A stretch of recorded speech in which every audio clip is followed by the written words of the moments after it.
moving through the grapevine, word by word from town to town. And they lean in close to tell you what they heard somebody say. But the truth gets bent and twisted as it travels on its way. Who do you trust when the talk gets low? Who do you trust when the whispers grow in the halls of power where the secrets flow? Who do you trust?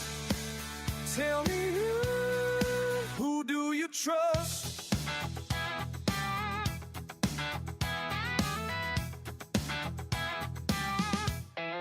Backroom deals and handshake promises sliding underneath the door. Politicians playing poker with the chips are rich and poor. Every word's a calculation, every pause worth so much more. While the people keep on waiting for the truth they're hungry for. And they lean in close to tell you what they heard somebody say. But the truth gets bent and twisted as it travels on its way. Who do you trust when the talk gets low? Who do you trust when the whispers grow in the halls of power where the secrets flow? Do you trust? Tell me who do you trust?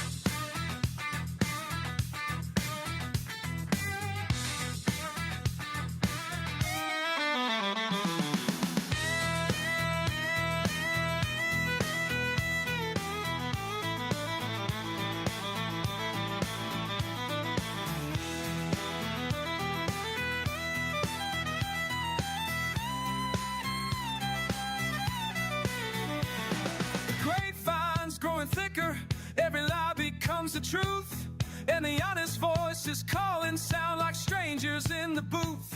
We're all just trying to listen through the static and the noise, but the loudest information drowns out the quieter voice. Who do you trust when the talk gets low? Who you trust when the whispers grow in the halls of power where the secrets flow? Who you trust? Tell me who do you trust? Who you trust? Do you trust? Do you trust? Do you trust when the whispers grow?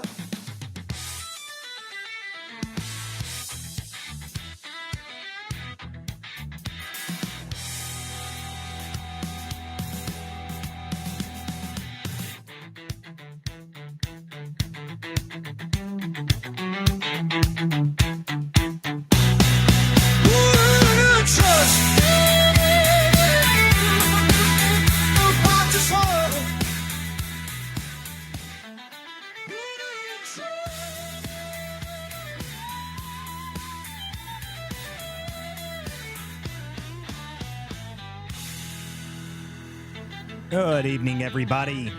Let's go. Let's go, guys. Welcome to the Political Theater, Weeknights at 9. Thank you guys for joining us. This is Walter, Kurt, and Trash Discourse. We have just now getting started here. We've got a lot to talk about, obviously. This was a very interesting weekend. We had the No Kings protest, which were, I don't know, I would say pretty much a flop in my eyes. You know, they claimed that they had 7 million. Now they've had to revise the number down to 2 million. Yeah, I don't know. I think it was family and friends out there, and they all looked like they were all about 85 years old. But we've got other stuff going on today. So we've got the Portland case. It looks like the National Guard has been allowed there now. So now they're going to be moving forward, getting that under control, which is fantastic news. We've also got, there's a huge case that came out today, or a huge story that came out today from James O'Keefe, where he's got someone recording talking about how government contracts are set up and how they're run through minorities and how they manage to get it's almost like a point system and how they manage to get the contracts awarded. This is something that's actually been kind of well known. If you know anything about government contracts, at least it's something that's well known. But at least it's getting the exposure that it deserves because it is a big problem and it's a huge grift. And I think it's, to the tune of billions of dollars, hundreds of billions of dollars, really. So, we'll talk about all of that and a whole lot more today. We've got some hilarious memes to go through. The president spent the weekend absolutely just literally shitposting, which was very funny. So we'll talk about all that and more, and thank you guys for showing up. So thank you guys. Make sure you guys share the space out. If you got something to say, you can always put it down in the comments. We do read the comments across all of the different streams. We are live on Rumble, Substack, YouTube, X Live, X Spaces, everywhere you can see this. If you're listening on Apple or Spotify, make sure you guys give us a review there. That definitely helps the show. And thank you guys for showing up this evening. So let's get rolling here. Trash, where do you even want to start? Like, I don't even know what to start. The first thing I think I want to say is everyone just calm down, okay? Like, just chill out. Like, it's been so annoying today. Like, we were trying to come up with a name for the show this evening. I was like, can everyone just please calm down? Like, I think that's the easiest way to all day today. People, for some reason, Massey is trending again as if he's important. Oh God. Yeah. Like, I don't know what's going on, but there's all sorts of annoying things. Alyssa Slotkin came out and said that she is now against the presidential pardon. She wants to start a movement to I guess amend the Constitution. Like, I mean, I don't know what she's doing. This is just obnoxious stuff to me. But overall, I've been looking to see if there's anything like actually super interesting that's come out today. And pretty much the only thing that I've seen is James O'Keefe's story. So he did a good job dropping that today. Yeah. That was a good story. It's definitely worth talking about. But I don't even know if we'll get into that in a little bit once we have some more. We fill up the show once some more people show up. But we've got plenty of clips we can go through. We've got some of the No King stuff. We also have Harry Enton talking about our Trump approval ratings. There's all sorts of stuff to go through. So where do you think we should start? It's fantastic. Matter of fact, we should probably lead with that. So, like, here, I'll send this to you. If you don't have the clip, I'll send it to you in your DM. The Harry Enton clip? Yeah, the Harry Enton shutdowns and Trump net approval. Yeah, I've got it. Yeah, I've already got it ready to go. So we're ready to go on now. Let's go. Yeah, so we can go ahead and play this one real quick just so we get started up with this. So this is, the meltdown will surely ensue because the shutdown is not apparently hurting Trump very much. About Donald Trump shutdowns, net approval rating, we're talking 20 days into it. In 2018/2019, Donald Trump's net approval rating was already falling. The shutdown was eating into his popular support. It was down 3 points already at this particular point and would fall considerably more. It was very much on the decline. You come over to this side of the screen, this shutdown hasn't eaten into Donald Trump's support at all. His net approval rating is actually up a point in terms of his popular support. So the bottom line is this. The first shutdown during Trump's first term, 2018-2019, was hurting Donald Trump. This one is not hurting him at all. There's no real reason Donald Trump might say, at least when it comes to popular support, I want to get out of this shutdown. What about the question of blame? Yeah, okay, what about the question of blame? Okay, you see Donald Trump's net approval rating was down 2018 to 2019. You talk about 2025 as net approval rating is up. It comes down to the blame game, a game I loved to play when I was younger. Blame Trump for the shutdown, a great deal. In 2018/2019, 61%, more than 3 in 5 Americans blame Trump a great deal for that particular shutdown. You come over to this side of the screen, look at this. It's a different world. It's a different world. 48% of Americans blame Trump a great deal for this particular shutdown. So it's more than 3 in 5 back in 2018/2019. It's less than half, a drop of 13 points. Again, it's no real wonder that Donald Trump, at this point, looking at the shutdown, says, you know what, it's not actually harming me politically, in large part because he's getting less of the blame. And he's doing things differently during this shutdown. Yes, exactly right. We talk about Donald Trump and you say, okay, he wants to be a consequential, influential president. Well, if the legislative process is basically freezed up, on Capitol Hill, you may say, well, then he can't actually get legislation through. But that's not how Trump is governing in this term. We've spoken about this over and over and over again. He's using his pen. So that's Harry Enton there talking about the approval numbers, which no matter what they seem to do, no matter what the Democrats seem to do, the approval numbers seem to go up, which I just find hilarious. You got to love that. It's just very entertaining that they can't seem to bring Trump's approval ratings down. My other favorite thing that they've been screaming about today is the beginning of the construction of the ballroom of Trump's ballroom is now started, and apparently they had to tear down part of the White House to do like the East Wing to be able to do that. So that is causing a meltdown of epic proportions. I mean, it is World War IV. The end of days has come upon us because Trump is building a ballroom. I mean, it is very entertaining. My favorite thing about it, though, and just to squeeze on the leftists that are very upset about this, is that the cool thing is that was the same wing of the White House that FDR bought. So socialism bought and set up that wing, and now we're tearing it down, and Trump's putting up a ballroom. So I hope it looks identical to Mar-a-Lago. Like that's what I would like. I'd like it to look very similar to Mar-a-Lago. I want it to be very upsetting. The more upsetting, the better. The more gold, like gold trim around the whole edges of it. I think that would be ideal. I think that's where we should start. So that should be gold trim everywhere. And when you come in, there's a statue of Trump with a crown on. That would be perfect. I think that's a great way to go. The best way you can set up the ballroom, just make sure that the king, is in the center of the ballroom. That way, when they come in, they all have to bow to the king. That's right. I think that's a good idea. That's right. Or they have to deal with like they have to deal with the auto pen photo as a sitting president. like, look, yeah, I want him to deal with all of it. By the way, I sent you a clip, Walt, on your Walter Kurt account from Batia Sargon, and she's absolutely correct when it comes to pushing back on the No Kings protest. We really need to play this clip. I know we played it not on our space, but I know I played it yesterday, I think, or at least Saturday. Oh, in the weekend edition, yeah, this was a good clip. So this is worth playing. This is a good one, man. Yeah, this is worth having for the recording. So this is Batia Sargon. This is a really good clip talking about the No King stuff. Worth playing. It's definitely worth checking this out. What she has to say here. So let's go ahead and play this. As you watch this, Democrats across the country are gathering for the second No Kings protest, whose goal is to, quote, show the world America has no kings and the power belongs to the people, in what they say is a nationwide push to remind America that democracy means no one is above the law. But America very obviously doesn't have a king. It has a president who is implementing campaign promises that he made in the run-up to an election in which he won the popular vote. Far from being above the law, he has abided by every court decision against him, including the patently ridiculous, including those quickly overturned by higher courts. The power already does belong to the people. The majority of them voted for Donald Trump, and now they are getting exactly what they voted for. That includes the very things that the left is protesting: destroying the threat of toxic drugs being trafficked into the country by terrorist cartels to poison and kill our young people, deportations that protect the wages of working-class Americans, tightening the labor market so workers can ask for more from their employers, support for law enforcement to keep criminals from having free reign of our streets where they routinely victimize the most vulnerable, and tariffs that protect the product of the labor of the American working class, making that labor competitive again in the global marketplace. The left isn't protesting Trump, but the agenda that the majority of America voted for. They aren't protesting a king, they are protesting their fellow Americans.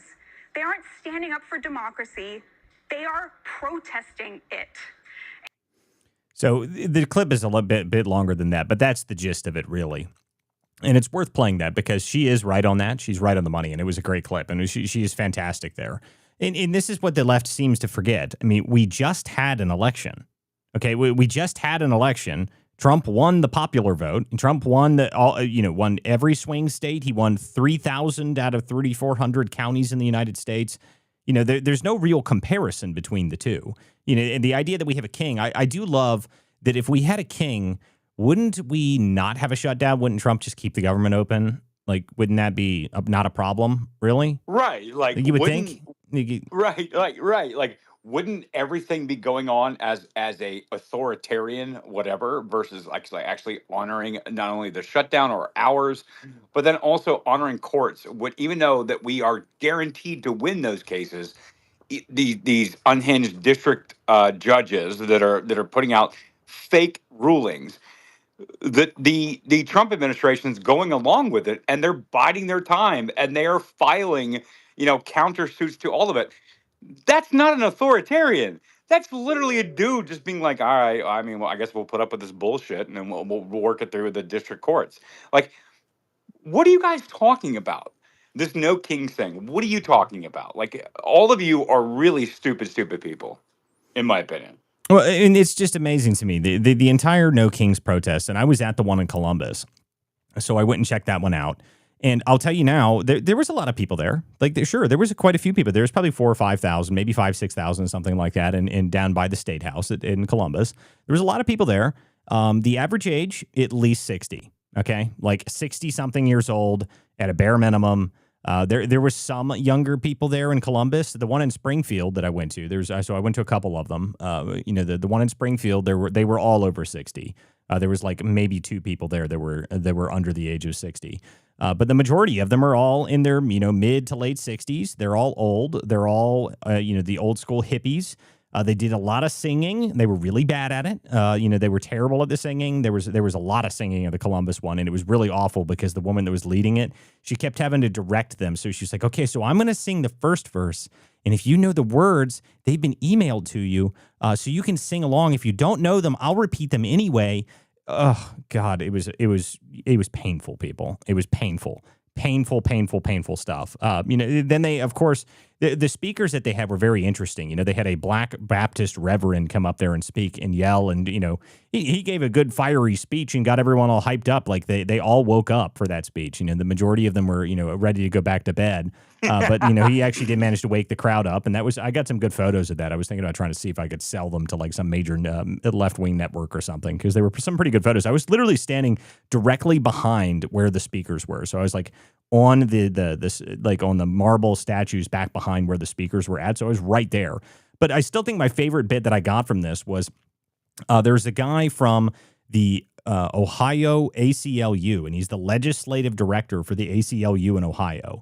And he was there wearing an Antifa shirt and giving a speech that was a terrible speech. I mean, no one could hear him. Like, he was very, very, very boring, but you could barely hear him. So I actually had to go all the way down to the front just to be able to hear what he had to say, and it was not worth it. But I did get photos and a video of him up on stage wearing an Antifa shirt and as the ACLU legislative director. So I guess my question with that was, does the ACLU then endorse domestic terrorism? Is that what I'm getting here? Like, I don't know how else to read that. Obviously, he was up there. He stood behind the speakers the entire speech, just back there wearing his Antifa shirt, looking like an enforcer of some kind. It was very odd. But that was in the middle of the Columbus speech. So overall, though, and then they, of course, now there is some controversy going on about the size of the protest in Boston. Now, the initial footage that they released, they said that was from the Women's March in 2017, right? No, it's real. It's real. That's what I saw that it was real afterwards. This is what I've been dealing with myself. I thought that it was like contrived and manufactured from 2017. It turns out it is from 2025. I just I don't know. Like, I mean, it's Boston, right? So it's not anything like a bastion of Republican values. But apparently we all thought it was fake, and the BBC of all people actually did do a fact-checking endeavor on this, and it turns out those people that we saw, Walt, in Boston are actually real. Like that was the real turnout. Yeah, I mean, but I do love that the clip that was played from that, though, was the woman saying, "There's a lot of Q-tips here." The older Q-tips generation. And I was like, oh my goodness, they called them Q-tips. Q-tips. Like, they literally All referred to them as fucking Q-tips. old Like, people I'll go with ahead and white play hair. the clip. They're calling them Q-tips. Yeah, I'll go ahead and play. Crazy. It was so funny, dude. I'll go ahead and play the clip just so people know what I'm talking about. And then we'll. There's a couple other really funny stories that happened over the past couple days that I do want to mention to people. Where is this thing? Oh, did I delete it because I said it was fake? Maybe I did. We all thought it was fake. We actually thought it was fake. Steven Crowder was actually the one. Matter of fact, here, I'll go find the Steven Crowder clip. He actually his team did do the due diligence. Yeah, but unfortunately, that means that the clip that I had, which was of the NBC News calling them Q-tips, is probably gone. I'd have to go back and find. Yeah, that was so funny. I mean, she just was your first thing. She said, "There's a lot of Q-tips here. That's what we call them. They're the elderly generation. There's a lot of elderly people here." And I was just losing it laughing. I was like, "Oh my goodness!" Like white hair. Oh my goodness, amazing stuff. I mean, so anyway, apparently that was real footage. It was apparently real footage, so everyone freaked out about that. But there's other ridiculous stories that happened today, and my personal favorite was actually from over the weekend. And did you see this retarded story that came out from the Governor Newsom's press office when he claims that live munitions exploded over top of Interstate 5 in California? Guys, it is the dumbest story I have ever seen. Like, I mean, I'm not even joking. I've never seen someone such a stupid story. So I'll pull up the image here just so you can see what this was, okay? So they claim that this was a real image of of live munitions that were exploded over top of I-5. Right now, if you just look at this photo here, a 155 millimeter artillery shell is what they claimed exploded. This is a rock. That's a rock. That's not lead. It's not shrapnel. And then here's the other photo. Now that, you know what that looks like to me, and this is probably not what most people would think about it is, but I recognized it almost immediately. What that is 100% a wheel weight. Those are 2 wheel weights that came off of some car, but they claimed it as shrapnel. And I was losing it. I was like, what on earth is this stupid story? Like, and they're screaming like, we're very glad we shut down the interstate. People could have been killed. People could have died. So happy. Oh, my we are goodness. so happy we took control and no one was hurt and no one was killed. Oh, yeah. Just think of all of the innocent children that would have died if this thing was like, it's so ridiculous. And, you know, I don't know if you guys follow Kurt Schlichter. He's the one of the top columnists at Town Hall. He's the senior columnist for Town Hall. And he sent it to me. He said, I was there. Like, that did not happen. This is just complete nonsense. Like, he's like, I was actually present when this happened. He's like, where they're claiming that would have exploded was less than a half mile away from where they fired the shell, which, by the way, they don't fire live munitions. They fire these big, like, they're just like, it's just like a chunk of metal. Like, it's not like an actual, like, exploding round that they fire. So in the landing zone for where it would have been hitting is like miles away from where the whole thing didn't make any sense at all. But they claimed that, you know, it was detonated over top of I-5, and somehow all that we found from that detonation was a rock and 2 wheel weights. And I was like, I'm dumbfounded at how stupid this story is. Like, I mean, it's just, it is amazing to me that this is the kind of stuff that they're coming up with. I mean, I don't know how to read it other than these people have nothing to talk about, so they just come up with random stuff. It's unbelievable to me. And then, of course, Gavin Newsom that goes out and then quotes his own people and making fun of his own people. He's like, see, Fox News could only say that this was concerning. And it was like, you look at the article and it says the CHP, which is the California Highway Patrol, they're the ones who called it concerning. It's just, oh my goodness, dude. The stupid meter was just off the charts for the past couple days. Listening to them absolutely lose their minds. But there is some other interesting stuff that happened. You know, I did like, did you see this bit about Speaker Johnson when he came out talking about the Democrats that actually stood with the communists? I thought that was a pretty good clip.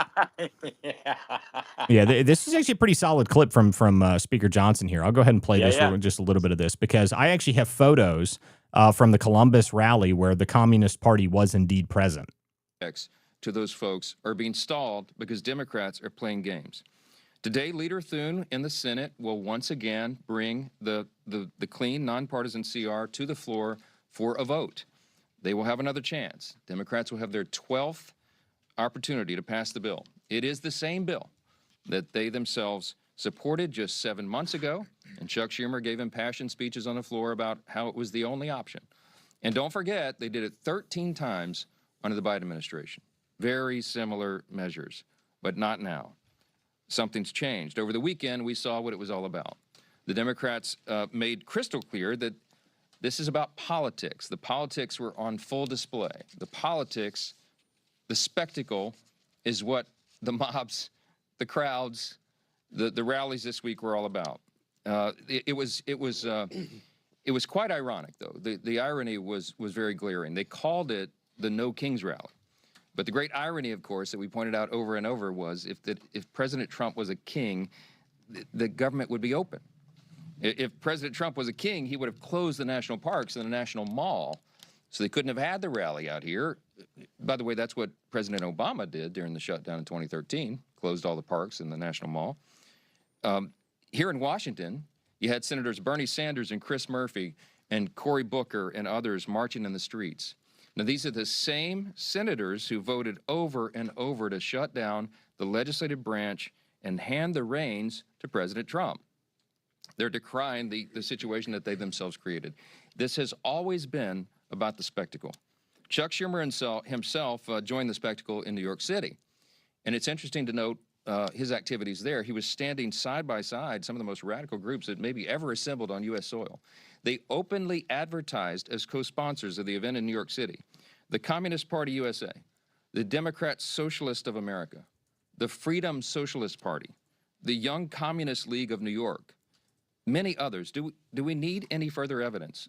They're not hiding this. They're out in the open. They're not shy about it, because this is the core constituency of the modern Democratic Party. These are objective facts. Look at what's happening. Open your eyes. It is exactly why Chuck Schumer is pandering in this whole charade. We've explained from the very beginning, this shutdown is about one thing and one thing alone: Chuck Schumer's political survival. There you go. So there is talking about Chuck Schumer's political survival. But what he mentions there about the concept of the communist that they stood with, that is true. I mean, there was communist flags in Columbus that I saw. So I got photos of them, and they're literally standing and waving flags with the communists. So he's not lying about that. That is accurate. And obviously, he is 100% accurate about the reason that they're keeping this shutdown going, because they're only doing this so that they can try and fend off of AOC from being able to take over Schumer's seat. That's the only reason this is happening.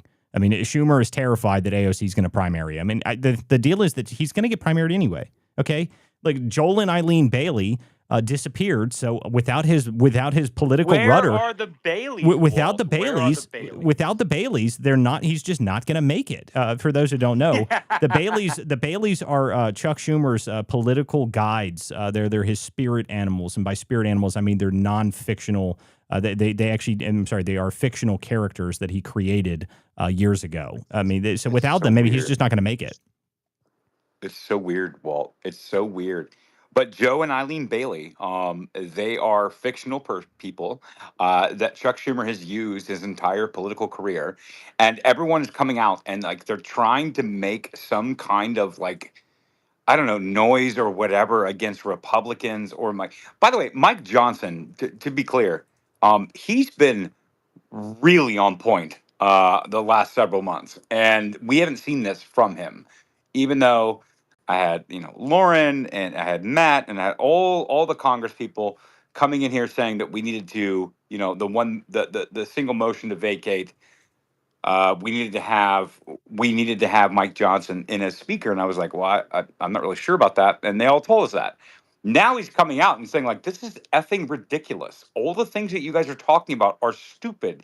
It doesn't add up. And like even like Chuck Schumer or Adam Schiff or all these people, and they want to like pull for Joe and Eileen Bailey out of New York. None of it's real. And I got to give it to Mike Johnson a little bit. He's finally finding his stride, and he's doing exactly what we need him to do. It's wild, Walt. I don't know what else to do with about it. I think he's doing just fine, dude. He's doing fine. I think he's doing just fine. People were skeptical about Johnson, and I don't think so. I think he's going to do just fine. I think he's working great. I think they're doing a good job. Yeah. I think they're doing just a perfectly good job. And the deal is that, and again, that Trump's, his approval ratings, now we know that they're not even going down as a result of the shutdown. It's going up. It's going up. So no matter what they do, nothing seems to phase Trump. I mean, it doesn't seem to matter to them at all. The deal is that the Democrats, they just don't have anything. They just don't have anything to talk about. So, they come up with fake stories and you have their definitely not funded protests that come across in Chicago. Like, which, by the way, did you see the clip of the enormous, it was 200-foot giant Constitution that they carried around in Chicago? Like, oh yeah, that's organic. They just got that thing. They just had that. They sure. You got your 200-foot Constitution guy. Like, you just pick it up. You picked it up from dude. Your 200-foot Constitution guy. He's got that on deck. You just have that ready for any protest you need. I mean, it's just amazing to me. You're muted, Trash. No, I'm not muted. I'm trying to send Allie. Allie was here. I want to hear from Allie. I'd love to hear from Allie. I want to get her back in here. She wasn't requesting, but I want her back in here because I actually want to get her feedback on this. Because, like many of us, we've been dealing with many of these like terrible policies and terrible administrations for years and for decades. And like dude, like, come on, guys. And so we're winning, and we have won, and we are winning. And like, so this no kings, no kangs protest, like, fine. Like, I'm sure you garnered a few people, but they're all white Q-tips. They're all white, I don't know, boomer types. They're not anybody that's any consequential to anything, any kind of movement. And we had to deal with that this weekend. So now here we are. It's a Monday, right? It's Monday, mid-October, essentially, October 20th. None of this makes sense. And it's not the House of Representatives' job to pass any kind of like opening of the government because they've already passed the CR. Now it's on the Senate. And the Senate, you have to garner 60 plus votes or you go nuclear. I don't think that we as Republicans need to have to go nuclear. I don't think the American public care whether or not we go nuclear. And I don't think that anybody, unless you want to join in and get it passed for your constituents, that you would actually like, I don't know, like jump in front of the bus or whatever it may be and be part of the 60. So like Republicans have the upper hand. And the Joe and Eileen Baileys that Chuck Schumer lies about his entire tenure, none of it matters. None of it. We don't care. I don't think America cares. We don't care whether you open or not. We really actually effing don't at all.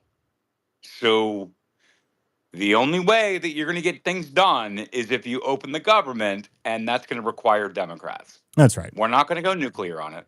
Who cares? Yeah, I mean, we're just like, and this is the point I made multiple different times when the shutdown was coming. I was like, I don't care. Shut it down. Who cares? Like, I mean, it is not the same world anymore where they can sit there and scream and say, oh my goodness, the end of days is upon us. The government shut down. And the reason for that, and my argument, the reason that no one cares anymore is because the government was shut down for years underneath COVID and no one cared. Okay, nothing happened. The world didn't end. We all didn't die. The government being shut down for quite literally years. Like everyone forgets that most of the federal government didn't actually go fully back to work until January when Trump got back into office. Like everyone seems to forget that. Like most people, like I actually have sources within certain agencies. They literally told me their first day back to work was when Trump got back into office. Like when Trump got back into office, about a week or two after that, Trump was like, all right, no, time to go back to work. And that's the first time that people were back there. So spare me this whole idea that, we need to be super concerned that the government might shut down. No one cares. Okay, no one cares. And the longer you keep it shut down, the more reductions in force we're going to use. So feel free to keep shutting it down and keep leaving it shut down. We're just going to keep making things happen. Like it doesn't matter to us. It doesn't matter what you do. Okay, so you're not going to convince any of us that this is some sort of major, huge political hit for you guys, that you're going to shut the government down. It's just not the same as it used to be. No. And I think that most Americans and definitely people on Trump's side and America First side, like we don't care. Like we are done with all this bullshit. We don't care. We don't care. And the more you try to make it fetch is the least amount of time that people are going to pay attention to it. So I'm here for it.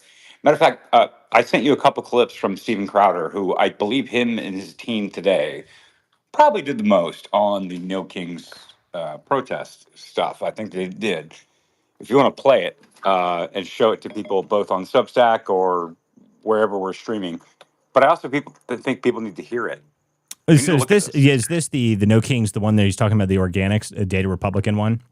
Because this is interesting stuff here. Because of course, if you listen to the Democrats, everything's super organic. It's always been organic.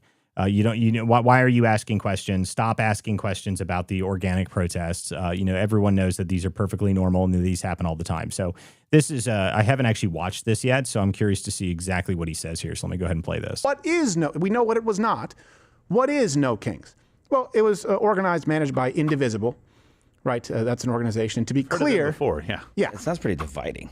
That Indivisible is an organization, received about $3 million at least from Soros's Open Societies Foundation. Some other sources for Indivisible, who, by the way, often claim to be nonpartisan, Democracy Forward, Democratic Socialists of America, Human Rights Campaign, which, funny enough, they never actually advocate for serious, more slaves on earth than ever. No word on that. Planned Parenthood. I heard they were in trouble. I heard they were in financial trouble. They got money to donate now? Yeah. I thought I was supposed to feel bad for them. Exactly. Yeah. I thought I was supposed to be throwing a fit because abortions are going away. No, but they have money to get some people on the street, and they clock out at exactly 1 o'clock, just to be clear. Is that what those dings were when we were circling those buildings? Were those temporary abortion sites in Boston? They could be. Oh, okay, that's cool. No, that's kind of cool, actually. That's very metal. The DNC convention. So, And by the way, you can check out, I do recommend Data Republican, who's been on this show. Data Republican has a thread on X that gives us a breakdown as to the funding, and also, by the way, helps fact check that the picture was from this sort of round of protests. What is... So that's the talking about the funding that was happening for this. And, you know, obviously, to me, everyone knows that, to me, that none of this stuff is organic. Now, at the same time, you do have to realize that even though, like, the funding behind it, yes, the Democrats do put money into having these big protests because this is their form of, like, political advertisement, essentially. They think that this is what they get the images of all these people out in the streets, and they think that that makes a big difference to people. I just don't think that has the same effect that it used to. Maybe it did. Maybe it did a number of years ago, convincing people that there was a bazillion people out in the streets and whatnot, and that was like an effective way to make change happen. But I'm not sure it's the same world anymore.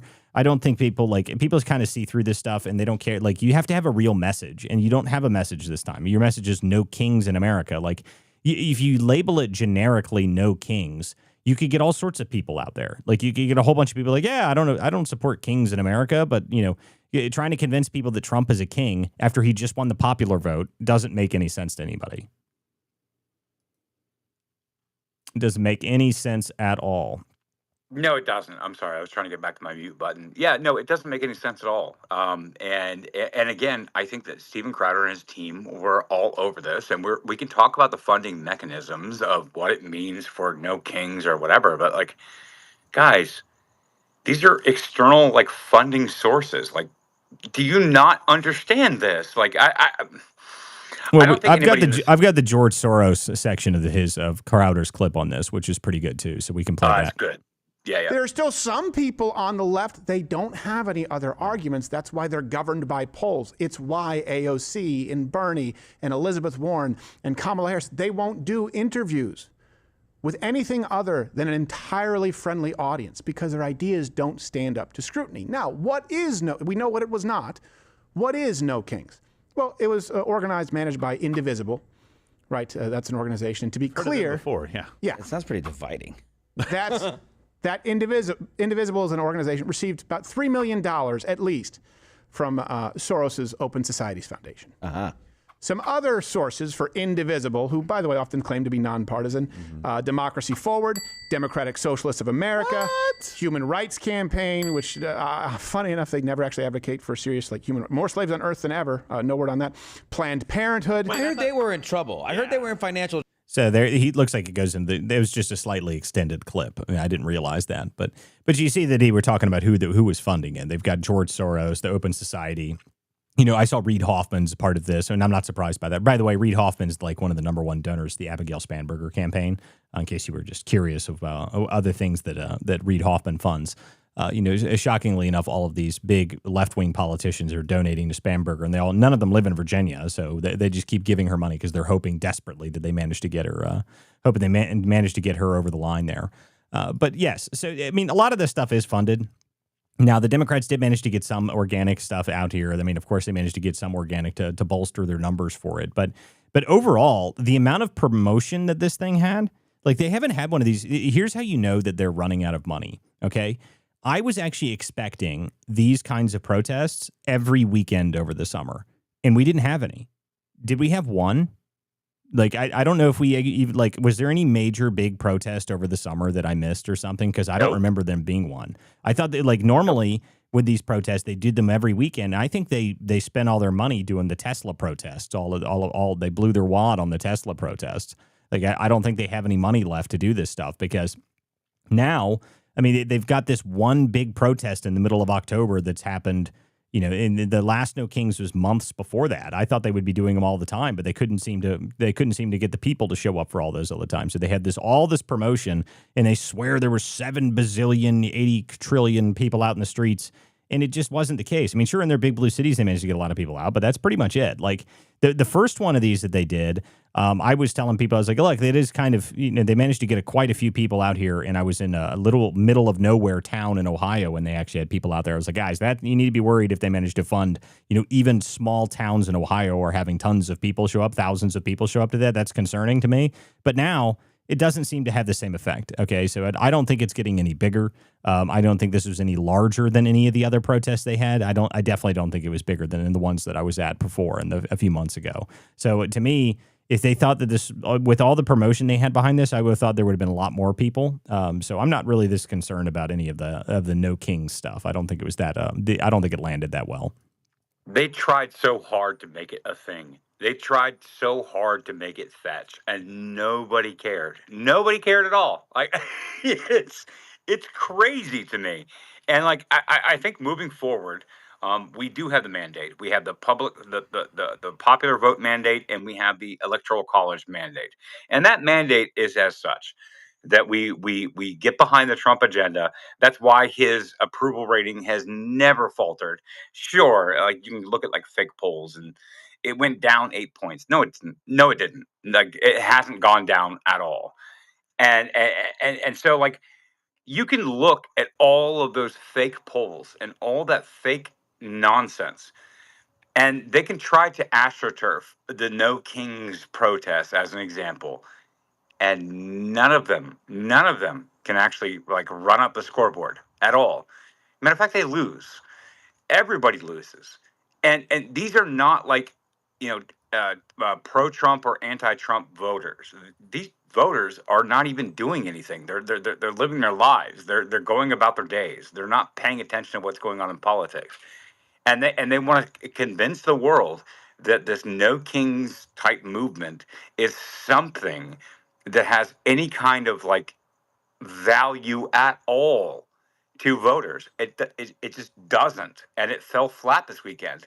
And like anybody calling it anything other than a complete debacle and a failure, either they are paid to disagree with you, or they don't understand what actually happened this weekend. And so No Kings failed, and it failed flatly. And this is their last attempt. And USAID and all the funding mechanisms through government are completely gone. Yep. Yep. I mean, they're Yep. completely gone. But I did enjoy the clowning from the White House about this stuff. I mean, at some point, someone was like, "What do you think about the No King stuff?" And their response literally was, "Who cares?" And I was just like, Right. Like, I who love it, cares? dude. I love it. Like they're like, who cares what they're doing? Who cares what they're protesting? Like, it's just great stuff, man. Great stuff. Just saying, completely ignoring them. Like, whatever. Who cares? No one cares about that at all. And I love that the White House in the past couple of days, they've been screwed. Like the left has been just screaming and losing their minds over everything here recently. Anything Trump does, they're freaking out about it even more than normal, which is just very entertaining because I think at this point Trump is not even paying attention to them anymore, and I think that's driving them even more insane. Like he's giving them the cold shoulder to the point that he's like, I don't care. I'm just going to post memes of Harry Sisson on my True Social all weekend, and you guys are just going to deal with it. Like it's very entertaining. Extremely entertaining. And I love this. One of our listeners here said that Trump needs to start giving out honorary knighthoods. And I think that is a brilliant idea. I think that's a perfect idea. Instead of handing out the Medal of Freedom, you can just put out Trump Knights. And that would just be very funny because they would just lose their minds. I mean, did you guys see J.D. Vance went over to Blue Sky and he posted on Blue Sky a Hail to the King video? It was so funny, dude. I thought it was so good. Like, I mean, I think this is one of the other great memes that came out from this. And I think Trump actually ended up posting this to his True Social. I'll play this one real quick because this one was really funny. It's just a Time magazine cover and it's just zooming in and it's just great. Oh, hold on a second. I'm not sharing the right screen. There we go. Now people can see it.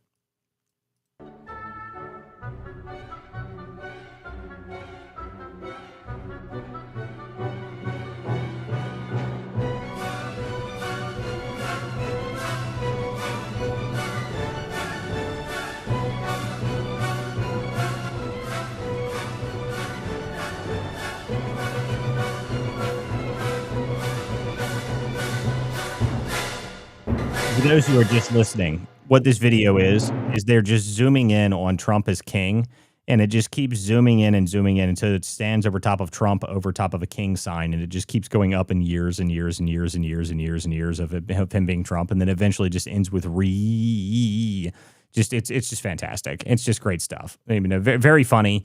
Ends with Trump saying "for King forever." That was just great stuff. Great content over the top of the weekend for Trump putting this stuff out. It's just very funny. I mean, just trolling them all weekend with the no king stuff. It's been so great. A matter of fact, I sent you a clip. He was on Air Force One, and he was talking about Virginia. We should probably get into Virginia a little bit here.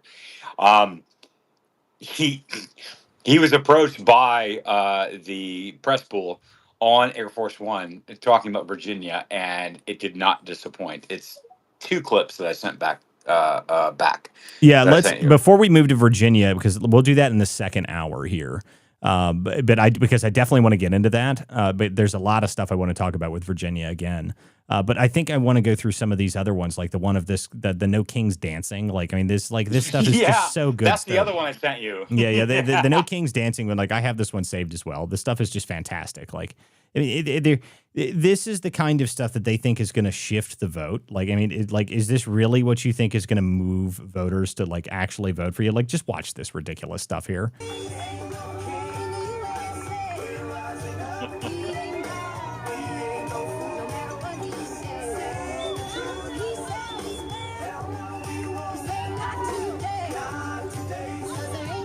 Choreographed boomers dancing. That's what we're watching here. For those who are just listening to this show, I mean, it just what are we doing? Like, what are you doing? Like, do you think who thinks this is going to sway voters? I mean, it's like, yeah, you're going to get a whole bunch of people that are going to be very, very moved by the boomers dancing to like, I don't know what even music that was. I don't even recognize it, but it's just. Like, this is the stupid stuff that they did. And here's the other thing that was really obnoxious over the weekend. Like, I've got some great images that I can put up on the screen of some of the photos I got. There was the inflatable costumes all over the place, you know, and like throughout this protest, everywhere. Just the inflatables were all over the place. I'm like, what the hell are you guys doing? Like, I mean, just how is this like? You think that you're going to be taken seriously? Like, here's my personal favorite image from this, and I'll put this up now. My personal favorite image that I got out of all of the protests that I went to is actually this photo right here. And I'll describe it for you guys. In this photo, there is a guy with a beard, a cow, a woman dressed as a cow with a bubble gun, and 2 frogs that are inflated next to her. Now, what the hell is that? I mean, just like, what are you doing? Like, do you think this is in some way going to make people be like, oh, yeah, these people are very serious protesters? I mean, just look at this, like, what is this? Like, I mean, how is this moving people? Do you think? And here's the average age you can see here in this protest. Okay, so you've got the 65-year-olds, and my favorite. At one point, I took a photo of people leaving, and it was a whole line of walkers going down the handicap thing. I've got it. I don't think I've posted that photo yet. I should have posted it that day. I was busy, but I mean, this is the kind of stuff. Like, look at this guy. This is my favorite photo out of all of it. Okay, like this is your typical leftist protester. Okay, this clown right here is your typical leftist protester that were at these rallies. Do you think you're like, yeah, people are real concerned that you've got this guy out here? I mean, he's got like a little umbrella and a anime shirt on. And like, I mean, what is this ridiculous person doing? And for some reason, they think that this is going to convince people to vote for them. I mean, I don't know what they're doing. I don't know how they think this kind of stuff is in any way going to convince people that this is, oh, yeah, you're very, very serious people. Very, very serious. Everyone believes that this is serious stuff here. I don't know. I don't know, man. I don't know if the left has just completely lost it or if they think that the inflatables, I mean, the reason they started even showing up in the first place is because they were doing this because Antifa in Portland, they were getting obviously killed in the media because they're, being radical and crazy. So their response was, well, we'll just convince them that we're just, stupid protesters and we're going to show up in a bunch of inflatables. And then suddenly, 25 people in Portland, Oregon all have inflatables like with them and whatnot. It's like you're not convincing anybody that you weren't just out there attacking ICE officers the day before. You're not convincing anybody of any of that. I mean, that's complete nonsense, complete and total nonsense. I mean, no one believes that even for a minute. So, but anyway, so that was all over this place and this No King stuff. I mean, it's just, yeah, those are furries. I love it. Yeah, but look, this, it's not furries. These people are just intentionally trying to make fun of the fact of all of the radical terrorists that have been all over the country for the past, year. So that's what they're trying to do. They're trying to convince you that the people that are out there attacking ICE officers, they're just all just like these morons in this photo. Like that's not who they are, but that's what they're trying to. They're trying to portray that message because they knew they were getting crushed in the media when all of their people were out there literally getting tear gassed and pepper balled because they were attacking ICE officers on a regular basis. You got to play it. You got to play it, man. Which one? I mean, so we got Kennedy. I sent you Kennedy, and then I have the yellow T-shirt wearing people. Or do we actually move into Virginia politics because Trump is actually paying attention to Virginia now? So well, we got about another 10 minutes here, and I do want to touch on that on the government contract story. So I do want to before we get into Virginia, because Virginia we're going to talk about that for a little bit here, but before we get into that, we'll do that after the break. But this is what is this one with Kennedy here? I haven't even seen this clip yet. Is this new? Oh, play it. Okay, let me check this out here. Hold on a sec. Yeah, play it. Oh, go back, share, and full screen and play. Look, we're going to be shut down a while. Yeah. And look, this is not complicated. Mm-hmm. A couple of weeks ago on a Tuesday, our country was just kind of rocking along. We minding our own business. Our budget ran out at midnight, but that was cool because we were talking to the Democrats about a short-term extension while we negotiated a new budget. Mm-hmm. And Schumer comes up and says, wait a minute. I'm going to vote and tell all my people to vote to shut this sucker down unless you give us $1.5 trillion and we'll tell you how to spend it. Wow. Well, our heads snapped back and I think I told the press my mama didn't raise a fool, and if she did, it was one of my brothers. I wasn't about to vote for that, and no Republican was, and President Trump wasn't going to support it, and that's why we're in a shutdown. We haven't asked for a damn thing. All we have asked for is to keep government open while we negotiate a budget, and Schumer wants all this stuff. Dream Weaver is what I said to Chuck the other day. So I need this and I need that. And I said, Dream Weaver, man, put down the ball. We're just going to stay shut down. Yep. And I haven't seen any side of budging on their end, any sign of that. Are there Democrats quietly behind the scenes that realize this is a fool's errand and they just don't have the guts to speak out? Is that what it is? Sure, of course. Mm-hmm. Democrats do a better job of sticking together than Republicans in the Senate. Mm-hmm. As I've said before, Republicans were kind of independent thinkers. We've got some free-range chickens that kind of wander off on you. You got to go catch them. I've been a free-range chicken myself before. But the Democrats pretty much do what they're told by Senator Schumer up to a point. But I've got a lot of Democratic colleagues that think this is a mistake. They think it's hurting the country. But like them, they are scared of the socialist wing of the Democratic Party, which is in control. And they're in control, Jimmy. They're about to elect the socialist mayor of New York. And this is the same the talking point that Kennedy's been talking about for a while now, where he's just, they're just terrified of their socialist wing. And that's 100% accurate. I mean, they need to actually stand up to the socialist wing, but they won't do it. They won't do it. Schumer is terrified that he's going to get primaried. But the stupid part about it for him is, what do you think is going to change? Like, do you think someone, they're not going to primary you because you're going to keep the government shut down and you're going to put out stupid, super cringe videos of you wandering around like Robert De Niro or something? What do you... no one cares, dude. Your socialist wing is going to primary you. You're gonna lose. You're gonna get thrown out. That's not going to change. Nothing about that is going to change. Nothing at all. And that's the thing.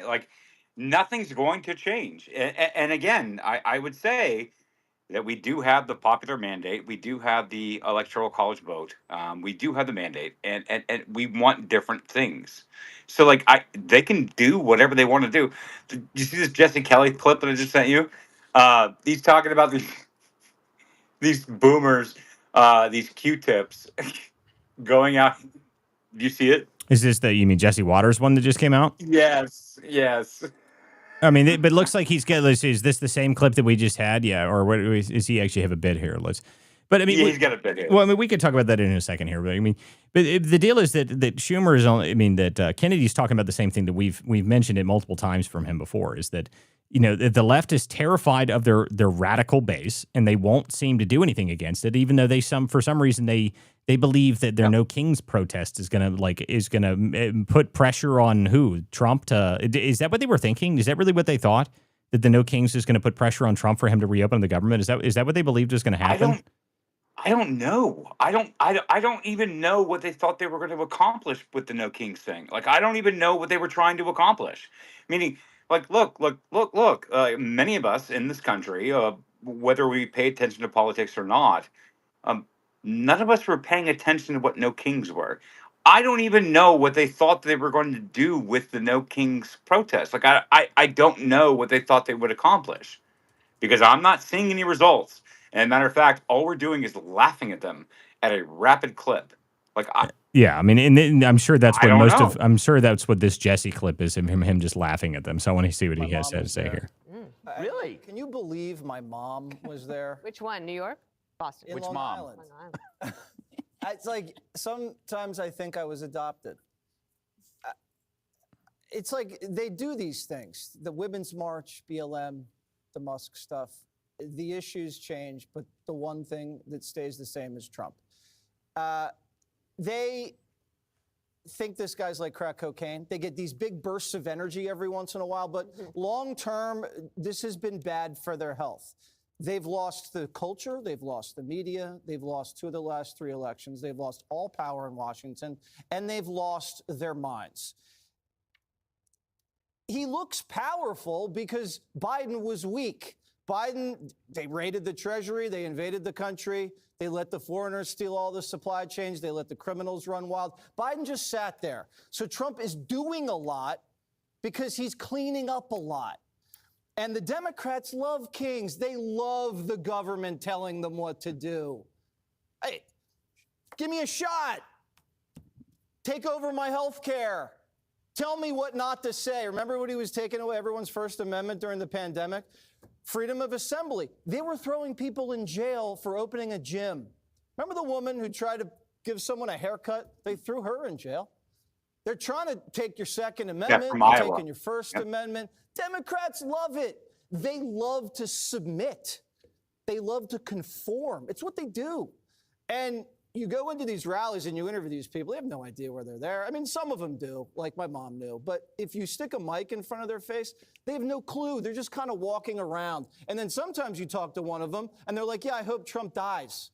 It's like, oh my God, these people are nuts.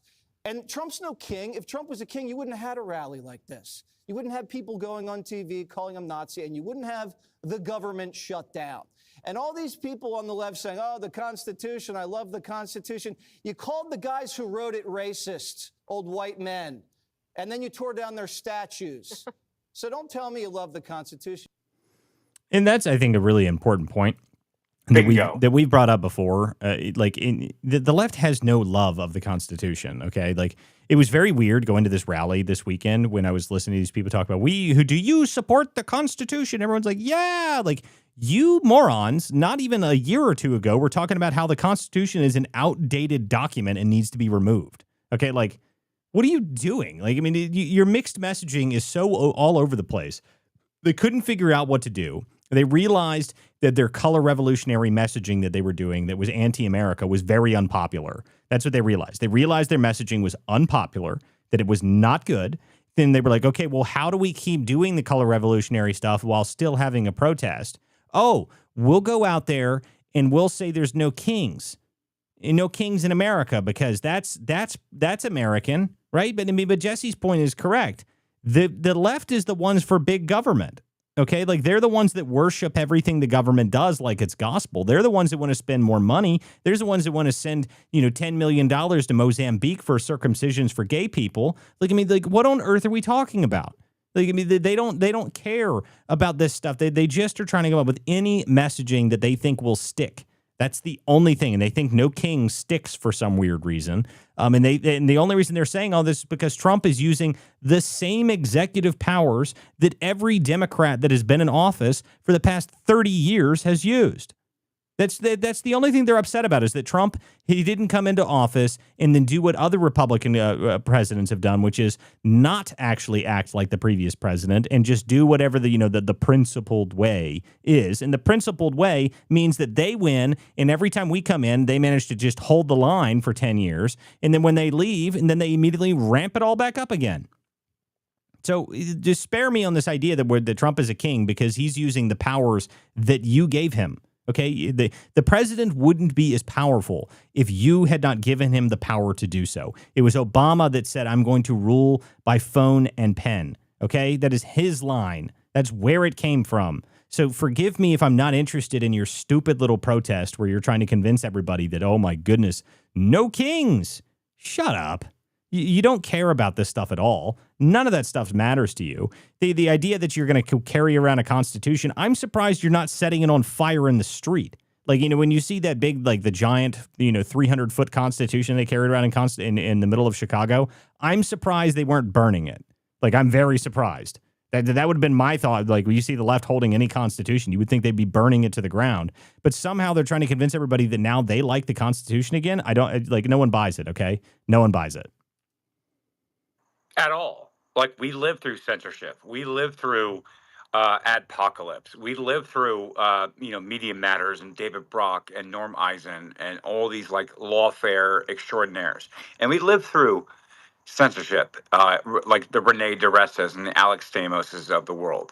We lived through all of that, and yet we're supposed to believe that you all of a sudden are the bastion of constitutional protections for Americans. Get fucked. Get the fuck out of here. Like you are stupid, silly people, and you deserve the ridicule, and every ridicule that you get, you deserve that. And I'm done with you guys. And like, you don't get to come out here now and act like some bastion of constitutional principalities. You don't get to do that at all.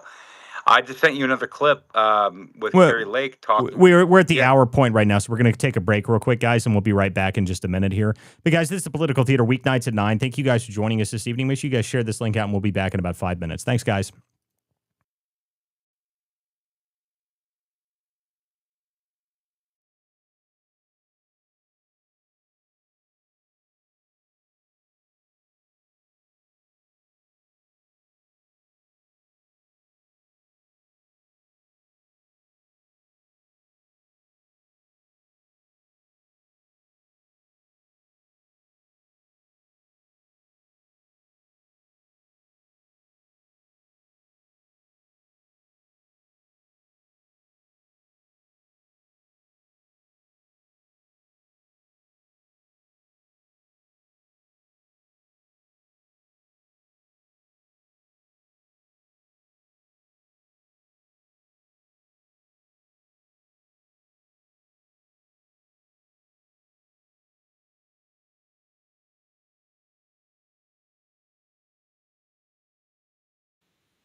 We are here. We are back.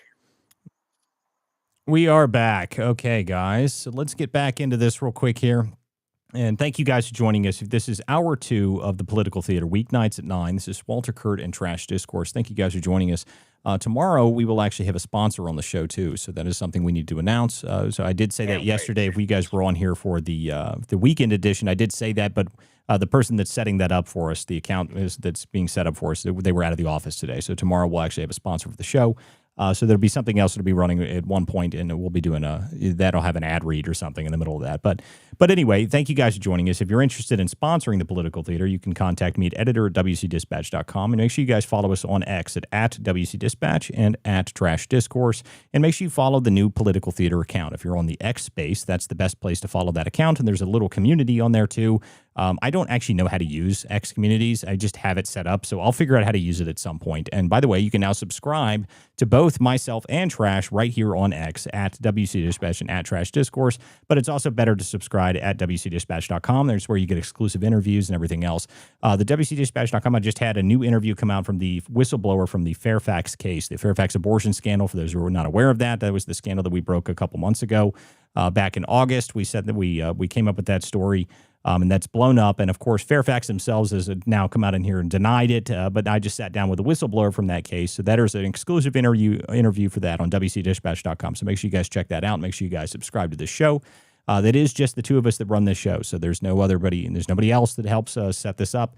So we appreciate everybody that is here. But we've got a lot more to talk about. So before we get into Virginia and everything else, we definitely want to talk about this big story that came out today from James O'Keefe. So for those who are not aware, what came out earlier today, the James O'Keefe had this interview where he sat down and he got some woman to say that she's a private contractor of some kind, and she is explaining how government contracts are awarded and how they actually managed to get these contracts, how they managed to set them up, how they managed to game the system essentially. And this is a problem that has existed for quite some time. But what I'll do is I'll play just a couple minutes of this bit here from James O'Keefe, and I do want to note before we even start anything. This outfit that he wore for this, anybody that is stupid enough to believe that this is not some sort of like obvious wig is just amazing to me. Like, I don't know how he managed to pull this off. Like, you would think that everybody knows what James O'Keefe looks like at this point, but this ridiculous wig and glasses look, I mean, I don't even know what this is. Like, it's so absurd looking to me. And he on his live stream earlier, he was wearing the wig and just like setting it on top of his head. It was hysterical. It was great stuff. But we'll play a little bit of this and then we'll get into we'll talk about it a little bit. So ATI would do 20%, and those subcontractors do like 80%. 80% of the work. I don't know if we want to share that they do all the work. No, never. So we do about 20% of the work. 20%. Right? These government contractors like ATI taking advantage of their special minority-owned status. And I tell you, pass-throughs are a great thing as well. So a lot of our subcontractors bid on contracts that were perfect in their industry, but because they weren't Native American, they wouldn't win it. So we bid on it for them. They became our sub, and it's an automatic win because of your Native American status. Isn't that exciting? It's Right? so A lot of people don't know that. I don't think anybody knows that. And We want to keep it that way. That's right. That's right. We want to keep it Exactly. a secret. Yeah, You know what I mean? exactly. Taking the money in, subcontracting much of the work out. I sit back, collect my percentage, and they do the work. Correct. Yeah, they're doing most of the work. Get the contracts, get the money, act as a pass-through, and it's the taxpayer who gets screwed over. Was there some rules or something that you were telling me about, like that you have to report 51%? 51%. 51. On paper. Correct. As long as it's on paper. As long as it's on It's your paper. 51%. We're good to go. And remember, there's no competition because you're Native American. Right? Ding, ding. That's the best kept secret. It is indeed. So now this ding. secret that they're talking about here, and I'll hold on a second, just get this. So the secret that they're talking about here, anybody that knows anything about government contracts actually already knows about this. So, and this is something that I've known about, I don't know, my whole life, actually. I would say I've known this. There's a point system that was created under what they're called what are they called? 1-8 or 8A contracts. Okay, so disadvantaged government or like contractors. So they get disproportionately disadvantaged government contracts or something like that. I forget the actual specific term for it. But the deal is that the way that it works, and this is something that was created in the 60s, and it's designed for disadvantaged communities have a higher rate of managing to get contracts to the federal government. And the more disadvantaged, systems that you have, the better chance you have of getting the contract. So I pulled this up earlier, and I actually did I pulled the exact numbers on it, or what exactly that's supposed to be. And so if you are a woman-owned, veteran-owned, if you're a woman veteran-owned business that is in what's called a hub spot, and a hub spot is a disadvantaged community, then you're at like the top of the list. Okay, so you're like the top of the list. You get this point system, this scoring system on how this works. And this is something that's existed for decades, by the way, guys. This is not something new. This was created in the 1960s. So the idea of the way that this works and the reason it's a problem, they're called 8A. So 8A SDB firms is what they're really referred to it as. And it's a system created by the federal government. And the way that this works is that if you're a disadvantaged business owner or a minority business owner or a disabled veteran, then you have a higher chance of being able to get the contract.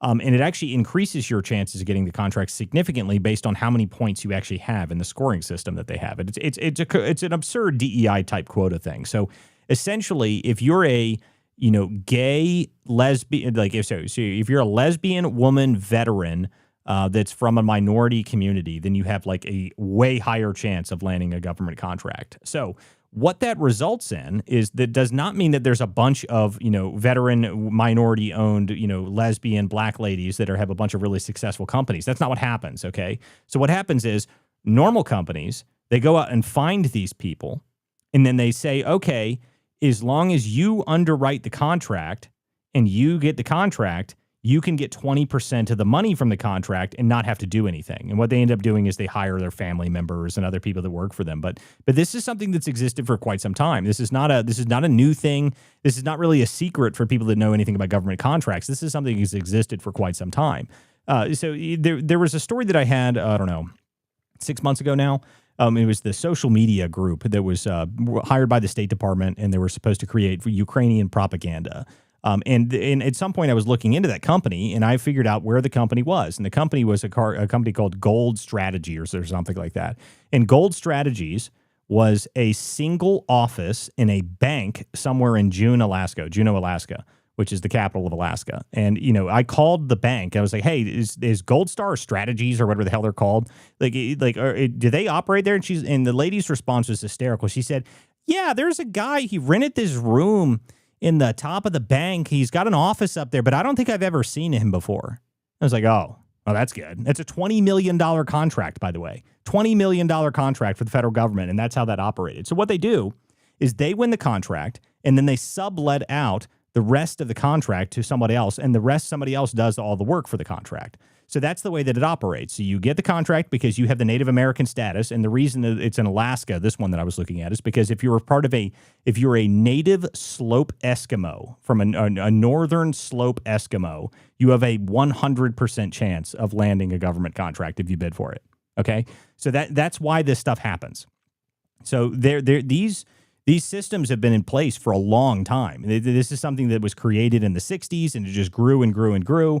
And then as you get into the Obama era and the Biden era, then they just expanded it out so that I assume now if you're like a queer Eskimo that has a trans cousin, then you probably always get your contract. Like I assume that's probably how it works. But this is what James O'Keefe has actually managed to highlight here. Now, the only thing I'll quibble with him on is the number.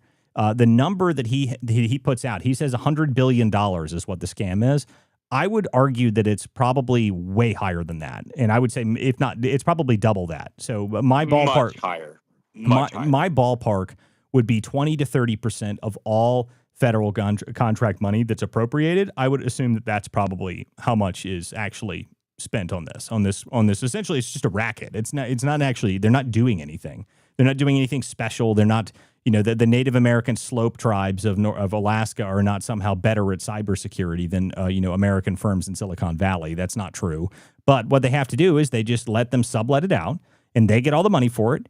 And it's not really a secret that this has been something that exists, but it's been something that no one has been willing to take on and actually fix. So I'm really glad that O'Keefe brought it out now, because we might actually be able to get this. If you get enough attention on it, you actually might be able to fix it. And the good news is that Kelly Loeffler came out almost immediately after O'Keefe broke that story and said that they've been all over it. So I'll read her statement on this. Pull this up real quick and I'll tell you exactly what she said, because she was actually talking about it directly. So this is, all right, let me pull this up so people can see it on the screen here. Share this one instead. There we go. So the SBA has launched an investigation at ATI Government Solutions in Susanville, Indian Ranchia. I don't know where the hell that is, but anyway.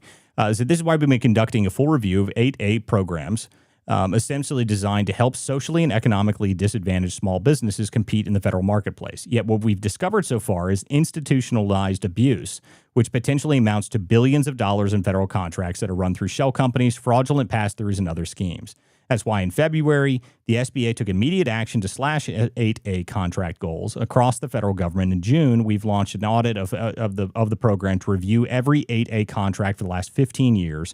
And in July, we rescinded the contracting authority of USAID, which was involved in a massive bribery scheme. So this is the deal. So this whole program that's been set up and done for many, many years now, if they're actually going to go after this, that is a huge amount of money that is wasted every single year. And like I said, O'Keefe thinks it's $100 billion in contracting scam. I think it's at least 100. I think it probably upwards. My number was 175 to $225 billion is wasted doing this program every year, because At a minimum. Almost, here's how I landed that number. The total appropriated amount of money for federal contracting. Now, this is specifically through like GSA and whatnot. So that's the total number in that is like $754 billion. So about 25% of that is roughly $200 billion. So that's the real number on this. And people just don't know about it because it's just been something like Kelly says in this, it's been institutionalized. It's been something that when you go to win a contract in the federal government, if you know people that actually want to win the contract, what you do is you go find one of these pass-throughs and they set it up for you and they bid on the contract for you. They win it and then they don't do anything at all. You do all the work. They just get 20% of the profits and they hire, their aunts and their cousins and their brothers and everybody else. And this has been something that's been going on for a very, very long time. So if we're actually going to take care of this, we might be able to actually prevent about 20% of waste and fraud, specifically in federal contracts, which is amazing. And it needs to be done. All of these contracts that they claim that they're not merit-based. Okay, so if we're going to get back to a merit-based society where that's all that matters, all of these stupid little pass-throughs just need to evaporate because they're not doing anything. And it's very easy to determine which one of these are not doing anything. Like I said, the one that I looked into back in March, I think it was, it's just an office. It's just a room in a bank. It's nothing. It's not actually a place. It's not actually a company. They don't do anything. When I called the bank, they were like, who? Oh, yeah. That dude, yeah, he rented that office years ago. I haven't seen him before, though. Like, I know his office is there, but I've never seen him. We got Allie Hopper up here on stage. I'm wondering if you...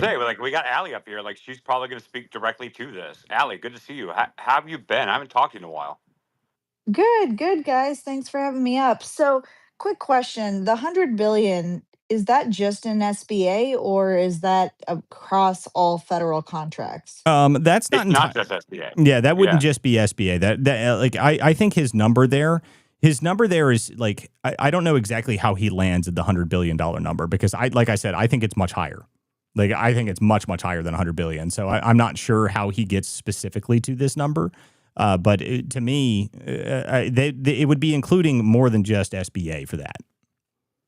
Yeah, and I agree with that. And the reason why I came up, and thank you guys for giving me a mic, is because we saw this modeled when we were looking at the HHS contracts for the Unaccompanied Alien Children program. It's so similar. There's so many similarities about pass-throughs and subcontractors and the lack of auditing and tracking, and the scope of deliverables, and if you're following up on if they're delivering the scope in the project. And I worked in local government. I worked with our procurement department, and that's just at the local level. But the procurement process is very complicated, and I think that's by design so that people can't really understand how a contract is awarded, and then they can't understand and track the money. And then when you get these subcontracts, you, especially when you're dealing with nonprofits, it's really hard to track the money because it's in 990s. And so part of my proposed solutions when I was testifying before Congress is that we need a full forensic audit of all contracts over 100 million, starting with contracts over $100 million, and that there needs to be a pause until these audits are completed. But it just sounds so reminiscent of when we were talking about the HHS contracts. Yeah, it's all of these contracts, and you hit the nail on the head there. It's you. I think there should be a full review. And which, by the way, back when the Doge contract, like, and when Doge was trending everywhere, and everyone, the entire internet was on a crowdsourced mission to expose government waste and fraud, and they got very upset about that. That's why that went away very quickly, because they were losing their minds. The fact that people were just like, "What the hell is this contract?" and they just pull up a random contract and just post it on the internet. People were not happy about that. Like the way that the federal government operates, they were very displeased that people were just tearing through everything. Like, what is this? Why are you doing this? Like, let's talk about this random contract. Like, I even got a cease and desist at one point for one of the contracts I posted. Okay, so like this has been a problem across the federal government for many years, and it's been pretty much just ignored. It's been pretty much just completely ignored, and they haven't talked about it, and no one's been talking about it. So if the federal government's actually going to go into this and actually start fixing this, this will save the taxpayers hundreds of billions of dollars, I would say, at a minimum. Over a 5-year period, it would probably save us $1 trillion. Like, I'm not even joking. I think it would probably be that high. And the unexpected savings would also be because you're deterring waste, fraud, and abuse. So people would be less likely to solicit for these contracts if they know they're going to be monitored very closely. But because they know they're not going to be monitored very closely, they know they're hard to track. They enrich themselves on taxpayer dollars, and that's when you get this problem. That's exactly right. I mean, She's so right. She's so right. It's exactly right. I mean, this is how this has been working for many, many years now. I mean, in fact, this goes back even further. So during the Clinton era, at some point during the Clinton era, there was a Supreme Court decision, and I'd have to go look and see exactly what the Supreme Court decision was. But the Supreme Court decision essentially said you have to be able to award white people contracts. Like, you can't just not give them a contract because they're white, because this was such a problem that it was caused that much of a problem. So it's not just that. It's everywhere. It's a systemic issue that has existed within our government for 30 plus years at this point. I mean, it's not a new thing. So the fact that we're finally actually getting somebody to pay attention to it now is great. I'd love that. It's just another one of those things that it's how our government has operated for many years, and everyone has just kind of ignored it. They haven't. No one's questioned it. No one's actually said, well, why exactly are there 75 random office buildings in Nome, Alaska that don't do anything, but they all have $50 million government contracts? Why is that a thing? Why does that exist? Well, it's a thing because they have been doing this intentionally, because that's how you win the contracts. If you get up, it's all about incentive structures, really, when you get down to it. Like, the incentive structure currently is to win federal contracts.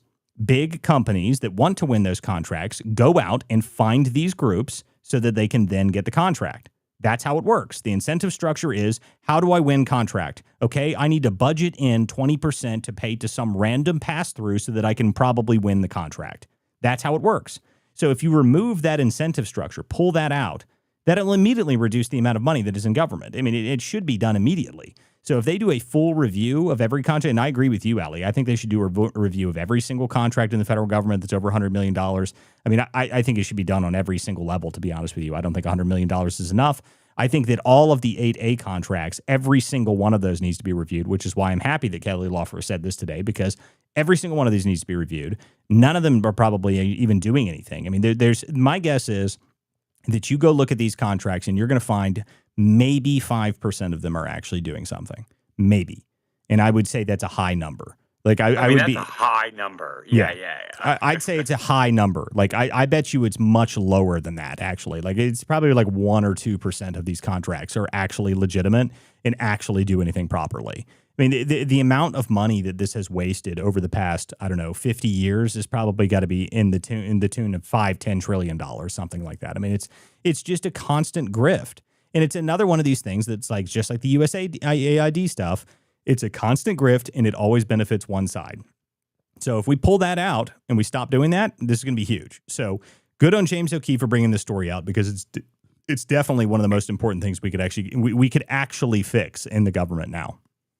Agree. I actually agree. I have not found many of his stories to come out to be something that I cared about. But this one specifically is actually really important.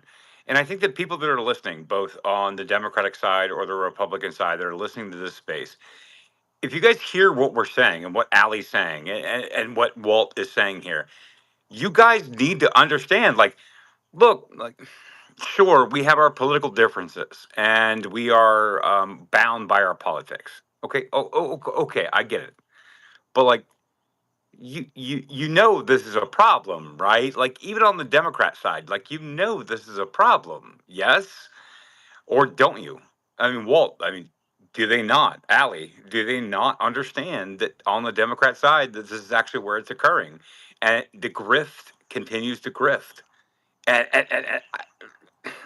we can't be the only ones. We can't be the only ones that also are like Trump aligned or whatever.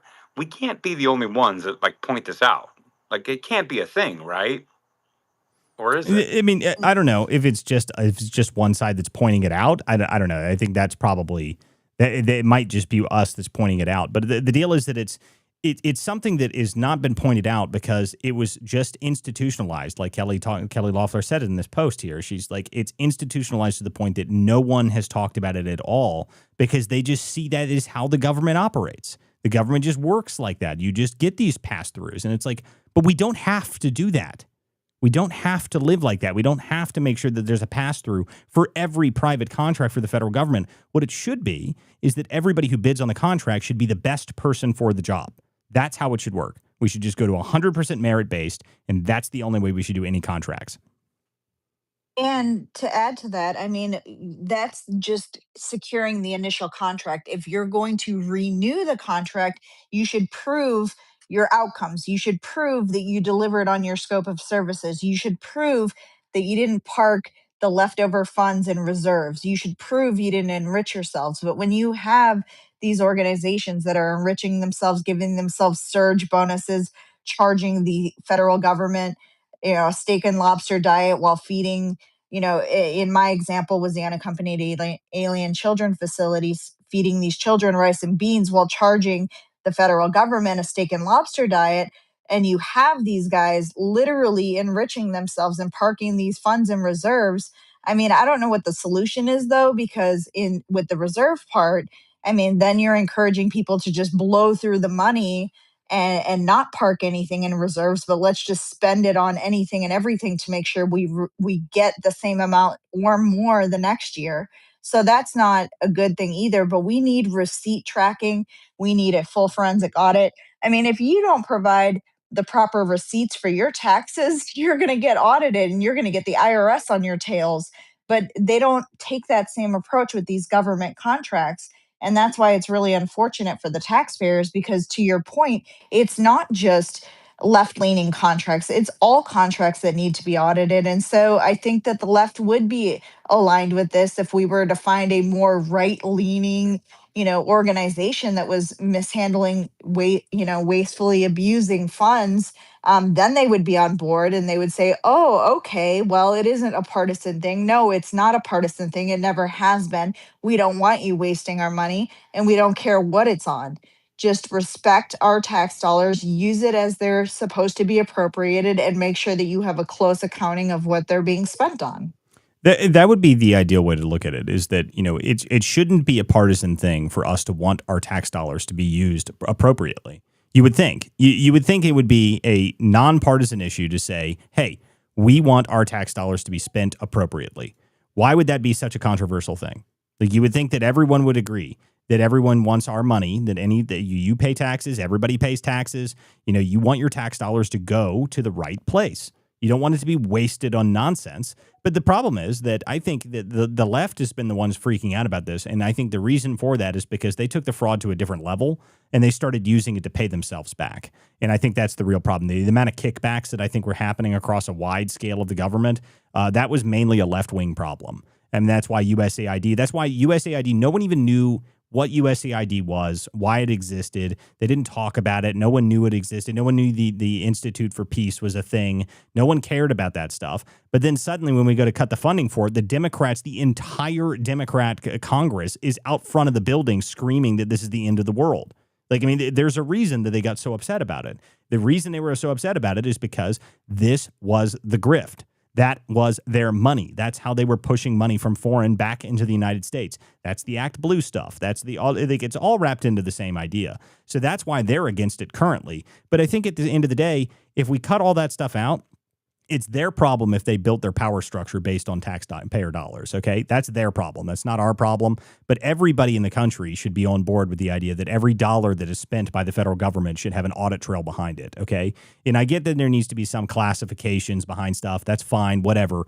But that doesn't mean that you just get to dump money, billions and billions and billions of dollars wherever you want, and no one gets to know where it goes, okay? That should not be how that works. I mean, the federal government, like, I think it was Data Republican actually that said that, you know, the idea that there's a, you can go use, USAspending.com and see where the money's going. Like, yeah, but data itself, just the simple sheer volume of data, that is not transparency because you don't know how to go look for it. Like, if you don't know exactly what to look up, you don't know what contracts are out there. You don't know what's actually being spent. You don't know how to look into the contract. It's a complicated system. The federal procurement system is a very, very old system that's very clunky. It's very weird to use. It takes a lot of effort to learn how to use it. None of that stuff is simple. Okay, so that just because you claim that, well, yeah, it's all public, you can all go look it up. Well, sure, but what's the contract number? Okay, like what is the contract number for this company? Like, do you have any idea? Do you even know how to find it?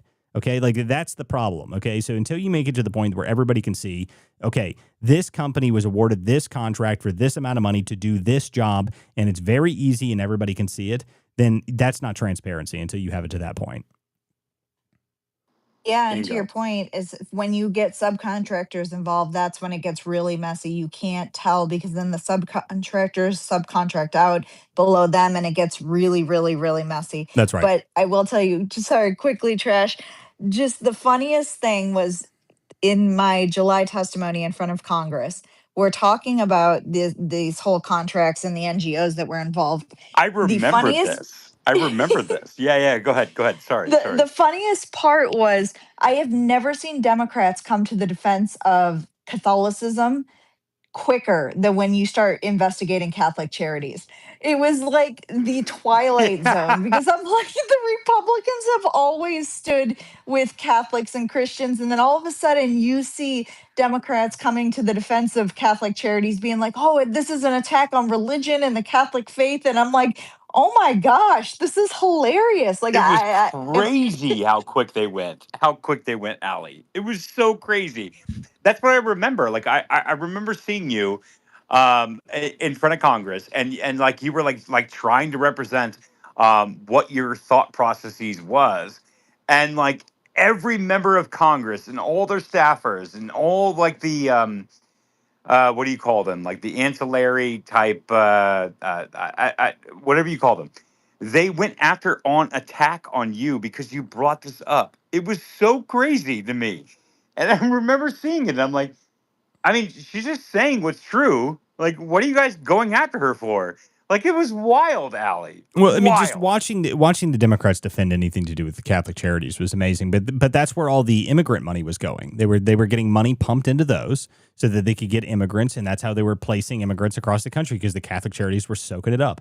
And this again goes to the incentive structure problem. Okay, when you incentivize money to be spent somewhere, someone is going to go figure out a way to go make that money. That's the way it works. So if you want to claim that it's not happening, someone's going to figure out a way to spend the money. Okay, so if you come up with some way, they're going to figure it out.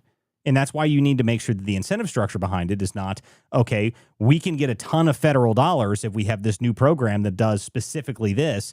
You just need to make it that it's all merit-based in one direction. It is only for the benefit of the taxpayer. That's the only reason you're spending the money in the first place. That should be how it works.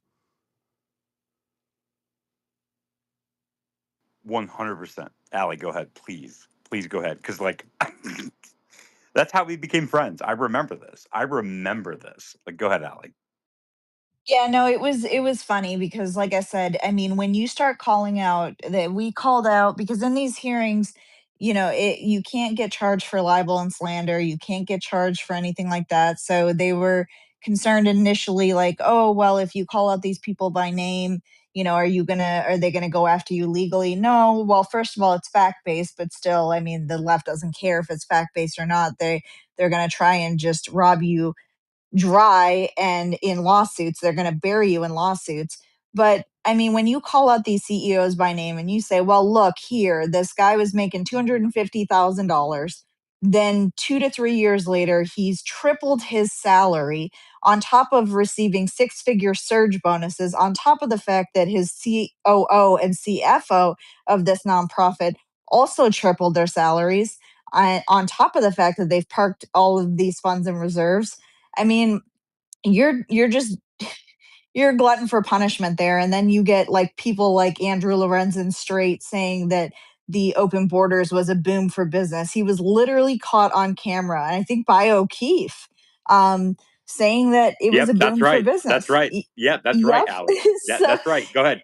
Yep. And then you get Cherokee Federal. He also helped get that contract for them, also on camera saying that, that they weren't set up for or qualified to manage that contract. So, it's all just out there for people to see and hear, but it's whether they want to be open to hearing and seeing what's put right in front of them and then deciding if we're going to actually fix it. So, we can propose these solutions all day long, but at the end of the day, it's up to our lawmakers to enact meaningful solutions like auditing these contracts. They need to do that because if they hold the American people to a standard of producing every single receipt for every dollar spent for our taxes every year, why don't they do that in these cases? And so it's just very common sense solutions, and we need more common sense in DC.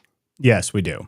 I mean, and the common sense solution to this is very obvious, which is let's just hold ourselves to the same standard and make sure that all of our contracts that we put out there, that they're audited. Okay, like it shouldn't be a partisan thing.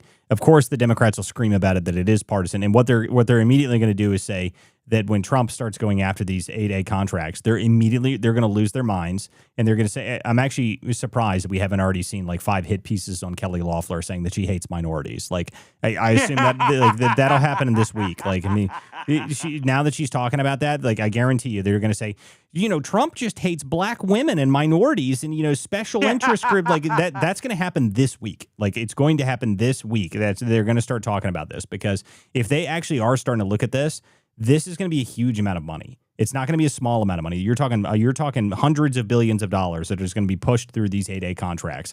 And if they start looking into them, it's going to be a massive difference in the way that our government operates, and it's a good thing. Okay, so we don't need to spend money on these pass-throughs. It's ridiculous. Allie, thank you for coming up here and joining us, though.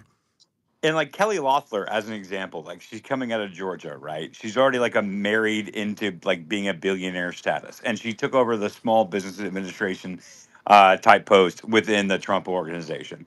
Like, if they wanted to attack her, they probably should have done it like 2, 3, 5, 10 years ago, not now.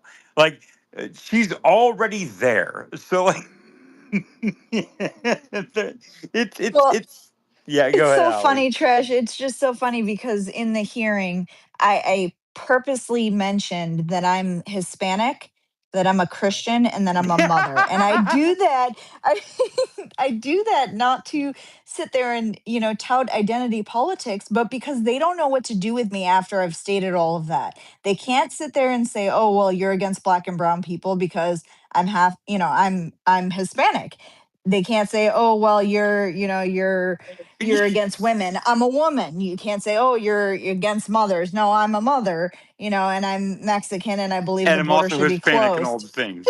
I'm Mexican. My dad lived in Well, I Mexico, was fucking from love it. Mexico, I'm and I not. believe the border should be closed. Well, I'm not sure that's entirely true because they don't seem to care if you're, what status you are. Because as we've seen in the Win Some Sears campaign, they'll just publish whatever they want. I mean, they'll just come out here with signs saying that blacks can't use the water fountains anymore because you won't don't let trans people in the bathrooms. In Like, I mean, Virginia. these people are nuts. Like, I mean, like they don't. The hypocrisy doesn't matter to them. I mean, they just want the grift. That's all that matters to them at the end of the day. As long as the money keeps flowing in their direction, they don't care what they have to say. Well, they didn't go after me for race or ethnicity or politics. They made sure to go after the guy to my right and the guy to my left that I were know. Like, if fairer people, skinned than me. Allie, if people haven't seen you standing up in Congress and standing behind the table, when they went after the people who were the left and the right of you, they went after you as well, and it was kind of funny because like it didn't really land. And this was like 2-3 years ago, Allie. Like this is not new. Like if people don't know. Maybe you should explain it to people so they do know. But like this was like 2, 3, 4 years ago. This was not new. Yeah, the contracts we were bringing to light were a couple years ago, and they were still continuing on. The hearing was in July of this year, actually. And so, again, like we said, they didn't know what to do. So they deferred to Epstein. They deferred to everything that they could defer to that didn't talk about the issues because they had no standing, they had no argument. And Yep. so, rather than attacking me, rather than attacking, the actual issues, they attacked Epstein, they attacked, the fair Epstein. skinned male next to me. Yeah, but you were um, talking about immigration. It had nothing to do with Epstein. That's what was so crazy about Well, it. but that doesn't matter to them. They don't care about that. They'll bring up the only thing the Democrats have is whatever their current hoax is, okay? Like whatever their current media hit is, that's the only thing they talk about when they get to Congress. Like just go watch Eric Swalwell anytime he goes up to have his little like whatever his congressional hearings is. Those are the only way that they respond to anything. They don't care what the actual oh my gosh, he was there at the hearing. I'm sure he was. Swalwell? Yeah, he was there. Yeah, I'm sure he was. And what did he talk? Did he have a giant billboard showing Trump as like an orange man or something? Like, I mean, he probably had one of his Oh, yeah, stupid, you enormous know it. billboards. Yep. Yeah, it's the same thing every time. They don't care. It doesn't matter to them. Those hearings to them are nothing more than they're just going to figure out how to get their next hit on C-SPAN. Like that's the only thing that matters to them in those hearings. That's so funny. You knew that he would show up with his billboard because he did. He definitely did. Then you had this congresswoman, I can't remember which one it was, walk in and she had come in from the bathroom and she's like, which way are we voting? Yes or no? Because they were talking about some sort of vote they were trying to bring up. And so it was just a clown show. It was a clown show, but at the end of the day, the American people got to see it. It got a lot of awareness in the public. It was great to see something from Health and Human Services that hadn't circulated amongst the public as far as the 65,000 unanswered calls. That was by Congressman Crane, where he asked me that line of questioning, and that was actually brought to light. And the Democrats were scattering. They didn't know what to do with themselves because they just had no answer for it. So it was just really, it was a good hearing for the American public. Not that it moved the needle congressionally, but the American public needs to see hearings like this. They need the facts to go viral. Well, they just need to see what's actually happening. I mean, that's what needs to happen. We need more exposure, more sunlight on all these issues because the American people don't like it when you actually show them, hey, there's billions of dollars of contract fraud. There's the entire government agencies that have no idea where anything's going. They don't have any idea what they're doing, and they just assume that no one's going to ask questions about that. It's like, well, no, we're going to ask questions and we're going to figure out where it's going. And now that we actually have people in Congress and actually people in the administration to make major changes, I'm looking forward to see what we actually do with this stuff. So if we manage to fix these contracts from the 8A stuff, that's going to be massive. So, Allie, thank you for coming up here and joining us. So it's always good to talk to you. Thank you so much for having me. Have a great night, guys. I'll pop I down fucking and love listen. Allie. Yeah, it's always great to see you. So anyway, guys, Gosh, so great. Guys, this is the Political Theater, weeknights at 9. Thank you guys for joining us this evening. We were just covering the government contract fraud that James O'Keefe managed to uncover today. What he's talking about, the government contract fraud, this has been a major issue, but it looks like we actually might see some real movement on that, which will be great for the taxpayer. That's going to be a huge amount of money that we actually save. But we're going to move over to Virginia for a little bit here because there's some great stuff that happened over the weekend. Trump on Air Force One was talking about this. Trump actually had a number of media hits on Air Force One that were fantastic, but specifically for the Virginia race. He actually came out and said specifically that, Winsome Sears is great and that Abigail Spanberger is a complete lunatic and that no one should vote for her. So we'll go ahead and play that real quick just so we can hear this real quick. Let's play it. Let's play it. The lieutenant well, governor? I think the Republican candidate is very good, and I think she should win because the Democrat candidate's a disaster. So I haven't been too much involved in Virginia. I love the state. I did very well in the state. But I will tell you, I think the Republican candidate is excellent, and I think the Democrat candidate is a disaster. I mean, I watched her in the debate. She couldn't answer the most basic question. And, a big thing with that race and also the race in New Jersey is going to be energy. Both of the Democrats are going to drive the energy prices through the roof. Through the roof. Your energy is going to double and triple. If the Republican gets elected, your energy is going to be coming down by 70, 80%. Thank you very much, everybody. Vote Republican. So, I mean, that's essentially what Trump has done here now is he's come out and this is actually the second time he's done something like this where he's almost endorsed Sears. And the way that I think they're playing this intentionally, because I don't know if it actually is a positive, like a direct positive for Winsome if Trump comes out and fully endorses her. I go back and forth on whether or not. Yeah, I don't think he has to. But the thing is, like, I think that they would just use it against him if they did. So, I'm not sure. At this point, I think it would probably still be a benefit if he fully endorsed. I'm not entirely sure. I go back and forth on it, my personal opinion on it back and forth. But overall, he still said he essentially did endorse her again. This is the second time he's done something very similar to this. But what he's talking about there, like, I'm sure, like, if Trump watched that debate, he's got to like Winsome. Anybody that, like, it was a very Trumpian style debate. I mean, she was interrupting Spanberger the whole time, making her look like a clown the whole time. I thought it was a great performance. Everybody liked it. Yeah, but like I like her, but like I don't need Trump to support or represent Winsome Sears in Virginia. Like I don't care. Like I don't want that to happen. Matter of fact, the best thing that happened was that interview on the airplane, and he said the things that he said. Can you play that again for people who may have missed this? I don't need him to support Winsome Sears in Virginia. Matter of fact, I don't think it helps her at all. But what he said was specific and it was clear, and I like it. Let's play it again. Yeah, we can play one more time here. She should win. Yeah, play it again. The Democrat candidate's a disaster. So I haven't been too much involved in Virginia. I love the state. I did very well in the state. But I will tell you, I think the Republican candidate is excellent, and I think the Democrat candidate is a disaster. I mean, I watched her in the debate. She couldn't answer the most basic question. And, a big thing with that race and also the race in New Jersey is going to be energy. Both of the Democrats are going to drive the energy prices through the roof. And what he's talking about here, the energy prices. He's right. Yeah, he's absolutely right about this because what they want to do is they want to make sure that they maintain all of the insane green energy crap. Like what the Democrats did in Virginia back when they were controlling the state completely is that they essentially signed Virginia up to be part of all of the same energy policies that California did. And that would have driven, it was going to be insane. They were going to even make it so that you couldn't buy gas-powered cars at one point. I think it was by 2032, they were going to force all gas-powered cars out of the state, which was going to be nuts. I mean, it was going to I think the numbers I looked at, it was going to put like 30% of all the dealerships in Virginia out of business. Like it was a completely insane plan, but they'd gone forward with it anyway because they had signed on to it with California. Now, Trump administration came in and I think they managed to get that out. So that's gone now. But the deal is that the moment that if Spanberger wins, that'll be one of the first things they do.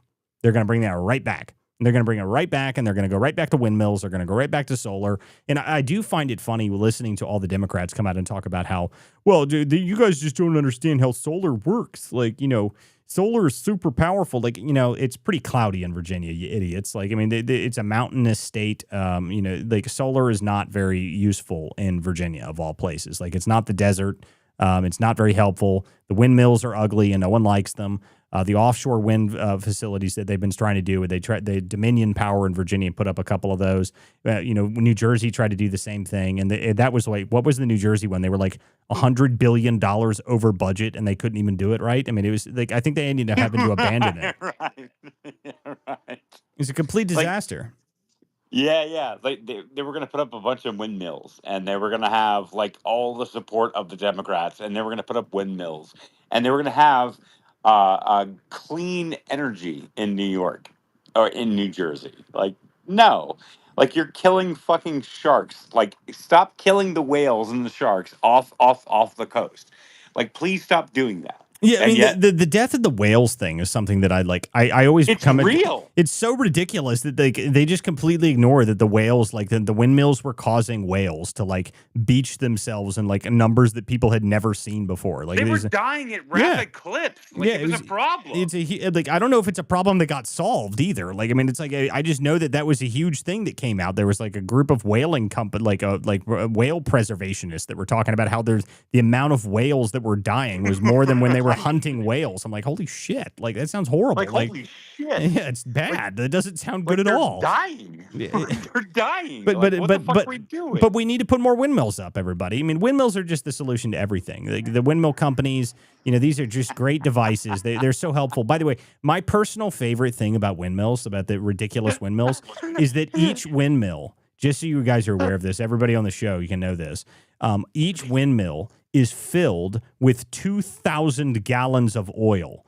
for its lubrication. Okay, Like, so they were fucking dying. there's nothing green. There's nothing green about windmills. Just the process of putting them up in the first place is the least environmentally friendly process that you can possibly imagine. Like you have to travel them to the middle of the places that don't have proper roading, and the weight of the windmills things themselves were so heavy that they were destroying roads. Like it is the most absurd program ever. And no one likes them, and they kill tons of birds. They kill whales. Like I mean, it's just like what a terrible program. And by the way, the biggest windmill companies aren't even American companies. I think the biggest one I think is foreign. the biggest one I think is the Italian company is Enel. I think is the name of the biggest one, and they were the ones that lost the lawsuit a couple months ago. Some Native American tribes sued them for putting windmills up all over their reservation, and they lost. And now they have to go take all these windmills down. It was like a $400 million suit. It's like it's just completely ridiculous. Like it's such a grift. And we've talked about this stuff before about the climate grift. How it's the griftiest grift that's ever grifted. I mean, it's griftiest maximus is what the climate grift is. I mean, it's griftiest maximus. I mean, that's what it is. Yeah. I mean, it's the unsolvable problem. If you give us $10 trillion, we'll tell you that we can get the planet 10 degrees hotter 200 years from now. Like, oh boy, like let's just write that check. Like, I mean, it's so stupid. It's such an enormously stupid problem. But you've convinced a whole group of people. They've convinced an entire generation of people that the windmills and that the world is burning and that we're all going to die if we don't fix it. I mean, I think we always go back and check where are we at on the 12-year scale. Remember when AOC came out? Right. The AOC came out and told us all that in 12 years we're all going to die. Like we're going to die. The planet's going to overheat in 12 years, and that was right around the same time frame where Al Gore had told us that all of the polar ice caps were going to melt, and that didn't happen. So these people. The climate grifters, it's just too much for me. Like, I mean, it's never ending. It's a never ending problem. I know. Me too. Here, I'll bring some people up. All right, so let's get Jack up. We're gonna get Jack and Special Ed out of Virginia, bro. If you want to move into Virginia politics, Special Ed is up on stage. Let's go. Absolutely. Hello. What's up, Special Ed? How are you? Oh, well, hey, Special Ed. It was Exceptional Ed, but I had a reason I needed to change things. So it's you the are same fucking person. unhinged. I love it. Let's go. Oh, good. Let's go. Well, in a good way. Well, there's been a tremendous amount of things going on, as we know, in Virginia, and it just keeps getting more interesting and more interesting. And I'm a bit shocked by the polls, but it's just such a hot point here. I don't think the polls are real. Like Walt, Walt, I want to talk to you in Special Ed. I want to talk to you. I don't think the polls are real. Matter of fact, I can't imagine. I think we're in Glenn Youngkin territory. Well, listen to me. Listen to me. The polls that they claim are super accurate and super doubles. Look, Spanberger's up 25 million points. Like these polls are so stupid. Every single one of them is the same. They claim that this stuff is happening. It's not happening. Okay, like we can see in those who have those who follow this show, we have been talking about this for months now. So we have watched the polls slowly shift in the momentum. We watched it went back in June. We were at a 12-point swing. And then we get to July, and then we're at like a 7, and then we get through September, and we're like a 5. We fucking won. And the deal is we have shifted the polls all the way over, okay, to a 2-point margin from Trafalgar. And they're trying to claim, and Trafalgar releases a poll, and then they come out with some ridiculous Kaplan poll that says, no, Spanberger's up 10. Like, all they're doing with that is intentionally trying to get the RCP average to stay below a certain point so that they can keep donors out of the race. That's the only reason they're doing it. It's the only reason. I think that Tom Bevan would say the same thing. I think he would say that, like, you are trying to manipulate the RCP average, and you're trying to do that. I think that he would say the same thing. I mean, it just seems the most accurate to me. I mean, like, I don't see a reason why they keep coming out with these 10 plus 10 polls that say, within, a few days, it's always within a couple days of a good poll coming out. They're like, oh, look, here's a 10-point poll. Like, whatever, guys. Like, I mean, just the Christopher Newport one is my favorite. They consistently show up and they're like, oh, Spanberger's win by 48 million points. Like, I mean, it's so stupid. Like, no one believes these polls, okay? Trafalgar is not going to be off by 12 points, people. Like, it's not going to happen, okay? Trafalgar is a very good polling company. They've been one of the most accurate polling companies. Trafalgar is not going to show a 2-point swing, or like, within 2 points, and then another poll is going to be that far off. Like, you're just trying to keep that average down, and it's very obvious to me. There's been much more of a shift for a long time that people can feel in the community and in the area. So the polls are it's almost humorous, but there should be some impassioned testimony at General Assembly tomorrow. Virginia Board of Education meets on Thursday, and there should be some interesting information from there because they have not yet even published their annual special education report, and they're out of grants compliance. So I think there's going to be some impassioned testimony there, and just all these things that keep happening in schools is it's just incredible. And so I and so many others in Virginia appreciate everybody's focus on Virginia. We're so close to DC. We have that heavy influence, and our children absolutely deserve better treatment, and not to be subject to the things that they are. So, everybody across the country and in other areas that are, focus on, promoting what's best and what's right for us is very much especially helpful and appreciated. Thank you. Of course. Well, I was curious to talk to you about this. So I assume you read the Fairfax interim report that they released. I did. Yeah, I expected that. Yeah, well, what do you think about their super we didn't do anything wrong investigation? Like, I mean, it's so predictable. Yeah, I've got several of those types of things on my desk right now. It's an internal investigation, and what their job is to do is to minimize or flip the onus of responsibility to the victim. Yep. I mean, that's all it is. I mean, and that's the thing about this. Like, so I don't know if you saw, I actually I sat down with Zenaida Perez in an interview with her that I released this morning. But the I deal, did. I was able to see that, but I haven't been on the online too much because I've been at lots of various places. But I did see that too, and it's just they've got plenty of funding to pay a lot of attorneys. And in my situation, there's $250,000 being paid out of VDOE to keep fighting my kid out of education, and plus there's 4 law firms involved in that. So well, I mean, this malfeasance of funding is just huge. Yeah, I mean, the amount of money that they have is what I think is ridiculous about it. It's like King and Spalding, which is the giant law firm that they hired as soon as this abortion scandal came out. Like, that company, that law firm is a $1 billion law firm. It's a huge law firm. But worse than that, what they did here is that they have actually, I looked into the funding from Fairfax, and they've had them on retainer and they've been paying them millions of dollars. Like, last year, on the fiscal year of last year, they paid them $2 million to King and Spalding. So, and actually it's actually pretty funny if you look at it. It's directly from the superintendent's office. So Michelle Reed specifically is the one that's hiring these people. Like, I mean, she's just doing this as a media thing. Like, that's the reason they released they're it. hemorrhaging funds out of the OAG's office, extorting funding from the OAG's office, and I'm not sure how that was supposed to happen, but it is. But at any rate, so I've been digging, of course, into that and other things. I run down so many rabbit holes and keep exposing and finding stuff. So some days it's thrilling and exciting, and some days it's just so tiring. Yeah. Well, I mean, I was not shocked at all when they released that interim report claiming, you know, No. we didn't do anything wrong. We didn't do nothing. We didn't do is what we've been saying. You know, it's so obvious that this is they released this, and the fact that they released their report and their investigation before the state police investigation has been done tells you everything. They're just trying to cover it all up. That's all they care about. Do, use a second washer. Oh, well, just get as many in as you can.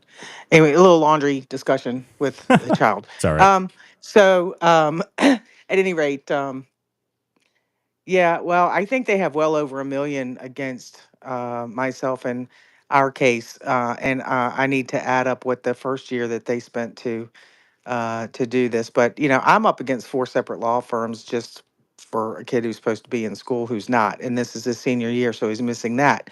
So, you know, they always have plenty of funding to pay all of these attorneys all over the place, but then they scream, we need more funds, we need more funds. So, you know, they have the funding. VDOE got a report in July, I believe it was. It shows the volume of increase in funding in Virginia schools versus their enrollment versus their performance. And they're just so overloaded with administrative positions, and it creates additional barriers to be able to get things done. And, you know, a lot of people are propping up their friends, and there's a lot of nepotism there. And things of that nature, and it's not efficient. But then, you know, the public schools don't have a tremendous amount of competition right now. But, you know, I've been working, and others are working and meeting with people to do some bills to try to, you know, to improve the state of things as they are, because it just, you know, the whole COVID shutdown and throwing everybody online created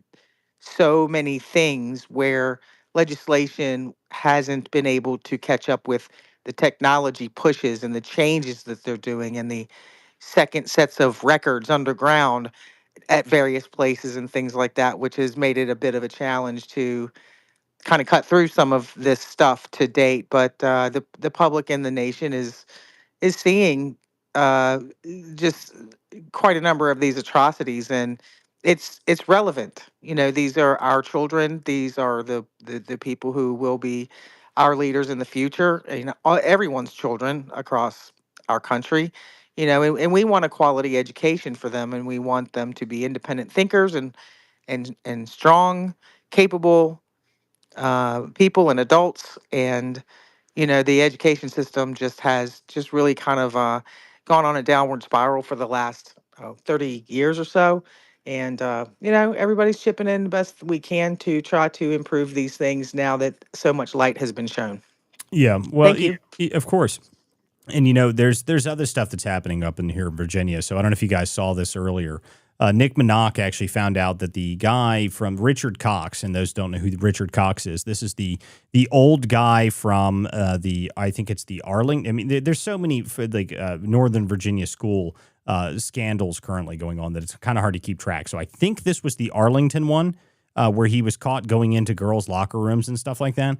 Well, Nick Minnock apparently had some woman reach out to him. Apparently, this guy sexually assaulted this woman back in 1989. So here, or 1988. So here, just listen to this real quick. I want to see justice served. Myrna says a friend sent her a link to a 7 News story about registered sex offender Richard Cox, a convicted criminal who now claims to be a transgender woman. That allowed him to enter women's locker rooms in Arlington and Fairfax counties, where he allegedly exposed himself to women and children, according to witnesses. A friend of mine sent me a video that had him show up, I guess, on your news station, you yourself. So I went to go look at it, and of course, the moment I did, I was infuriated. Really infuriated that he's still out here doing that sort of thing. Myrna told police that in 1988, she and Cox were in the same friend group. One night, when they were all at a friend's house, she was sleeping and woke up to find Richard Cox on top of her, and he sexually assaulted her. Decades later, When she saw Cox's story on 7 News, Myrna reached out to me. She wanted to talk to one of the women who reported Cox exposed himself to her and her young daughter. I felt guilt because maybe if I had pressed charges, this would have been on his record a long time ago, and he wouldn't have been allowed access to these bathrooms. Myrna then contacted Fairfax County Police and told them her story. Fairfax County Police tell 7 News they investigated the sexual assault reports, and last month they filed and served an arrest warrant on Cox, who is currently in jail in Arlington County, awaiting a preliminary hearing on unrelated sex charges. I want this on his record. I don't want him to have any kind of access to small children or to any of these bathrooms or rec centers. So this is the continuing scandals happening up in Northern Virginia. I mean, this stuff is just outlandish. This guy's apparently he's been a sexual predator since 1988. And he was allowed to have access to public rec rooms and girls' locker rooms in Northern Virginia. These are the problems that we need to solve.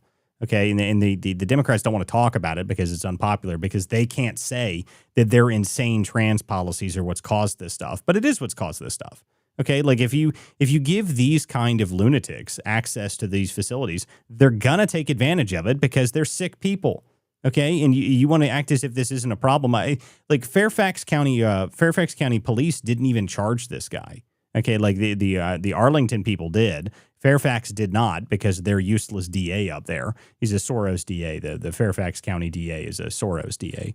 So he for some reason he didn't think there was any probable cause to go after this guy, even though he was known to have gone into the Fairfax facilities as well. But this is the problems that we need to get rid of, okay?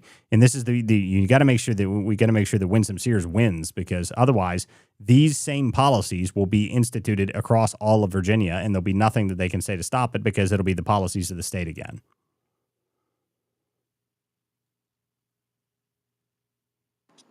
Well, they are all across Virginia, just not as noticeable or notable. In various districts, they might be a little more subdued, but in the district where I am, of course, this is Dorothy Heffron's district. We have no representation, and there were two pre-K. Well, no, one middle school and a pre-K person arrested for pedophilia and I believe, doing something which wasn't described with a child or children in the restroom area with the youth, the children. There was an illegal immigrant arrested for the same, for relations with somebody under 13 fairly recently. So, these problems are not unique to there, but, if it brings the highlight on that, this is what our children and our families are experiencing across the state. It does, and it's just really atrocious. And so, all the support is just greatly appreciated, because there's so many things, of course, about politics that are very important. Education is certainly one of them, because they are our children. I got some memos from one of staffers recently after the instance where tremendous numbers of, apparently, a lot of teachers, and it's still going on, apparently, teachers and educators and people in the education arena, making inappropriate comments after that. Um, it's just, it's been obviously a big topic of discussion. There's a lot of dissension and tension, of course, around that. And um, it had to be coordinated messaging. I mean, how can that happen? So it's created a tremendous amount of tension in the state. But the types of things that have been highlighted in the Northern Virginia area, uh, they do exist, around the rest of the state. And so it is necessary that we do everything in our power to not allow that to happen, and to be able to try and turn it around. Well, Thanks. and the thing to me that I tell people is like, well, why does this matter? Like, having the Republicans been in charge? It's like, yeah, the Republicans have been in charge, but the difference now is that the President Trump is in charge of the federal government, and the Title IX stuff can actually be brought forward. That's what matters now, because before even if these ridiculous schools wanted to run with these policies, they couldn't really do a whole lot if the federal government wasn't going to enforce Title IX. I mean, they run their own counties. There's not much you can say other than, well, this is wrong and you should stop doing this. They can try and institute different policies. But the deal is the governments of those counties still have their own school boards and they can vote on their own policies there.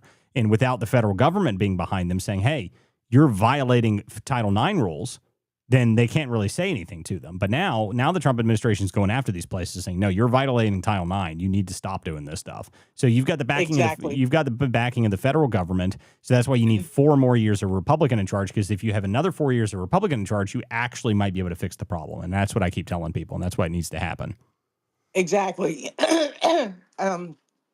Exactly right. And there's, and again, you have Loudon up there with their special education funding clawbacks, and there's going to be a lot more of that. And they've been getting away with these things and paying all these extra lawyers and keeping people in court forever instead of resolving civil rights of children with disabilities. And, 29 million is not anything to sneeze at, and it wasn't a clerical error. But that's why we're all interested to see this week's the falsified special education report. Oh, everything's fine. We're in compliance. No, you're not. They just never expected that anybody would come and start enforcing. And that's what's creating a lot of tension and a lot of desperation.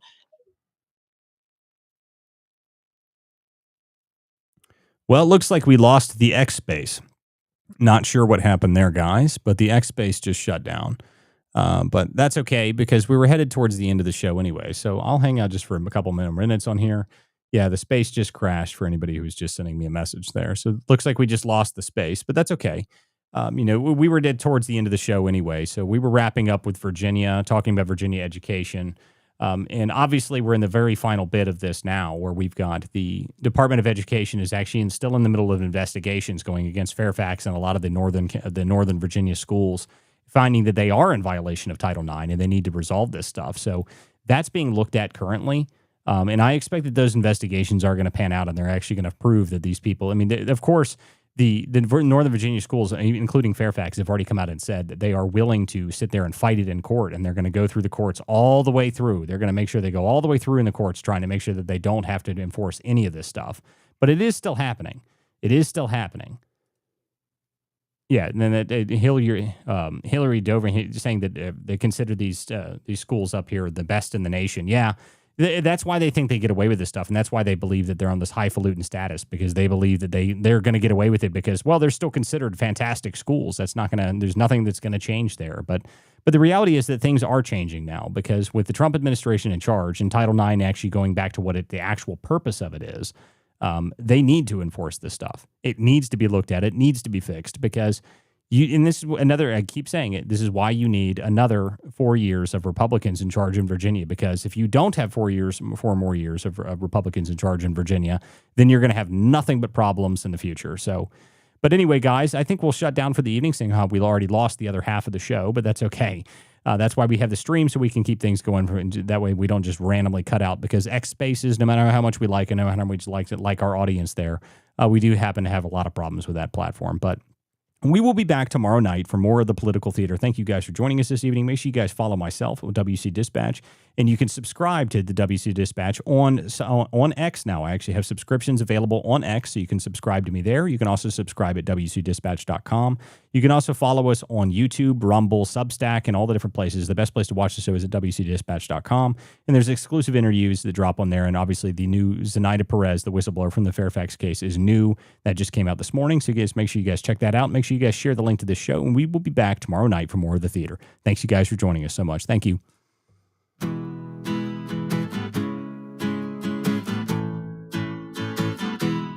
Some folks are born with a liberty spark, their hearts beat red, white, and blue. When the anchors sneer and the cameras bark, they turn the lens right back at you. Truth bound, ain't for sale, ain't for sale. We're not the party line sons, no, we ain't for sale, ain't for sale. We're the vigilant ones, so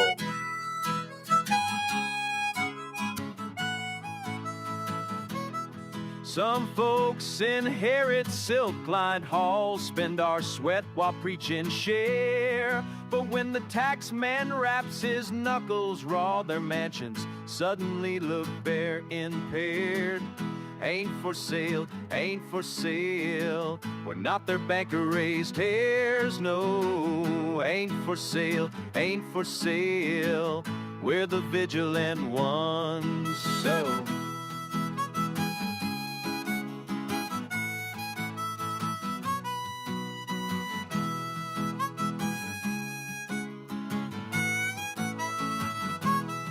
Yeah, some paint stars on press room lies and send the common men to toil. Ask them, how much truth will you trade tonight? They mutter, more noise, more noise, more noise. Ain't for sale, ain't for sale. Not the theater's pawns, friend. It ain't for sale, ain't for sale. We're America's steadfast one. No, we won't be spun.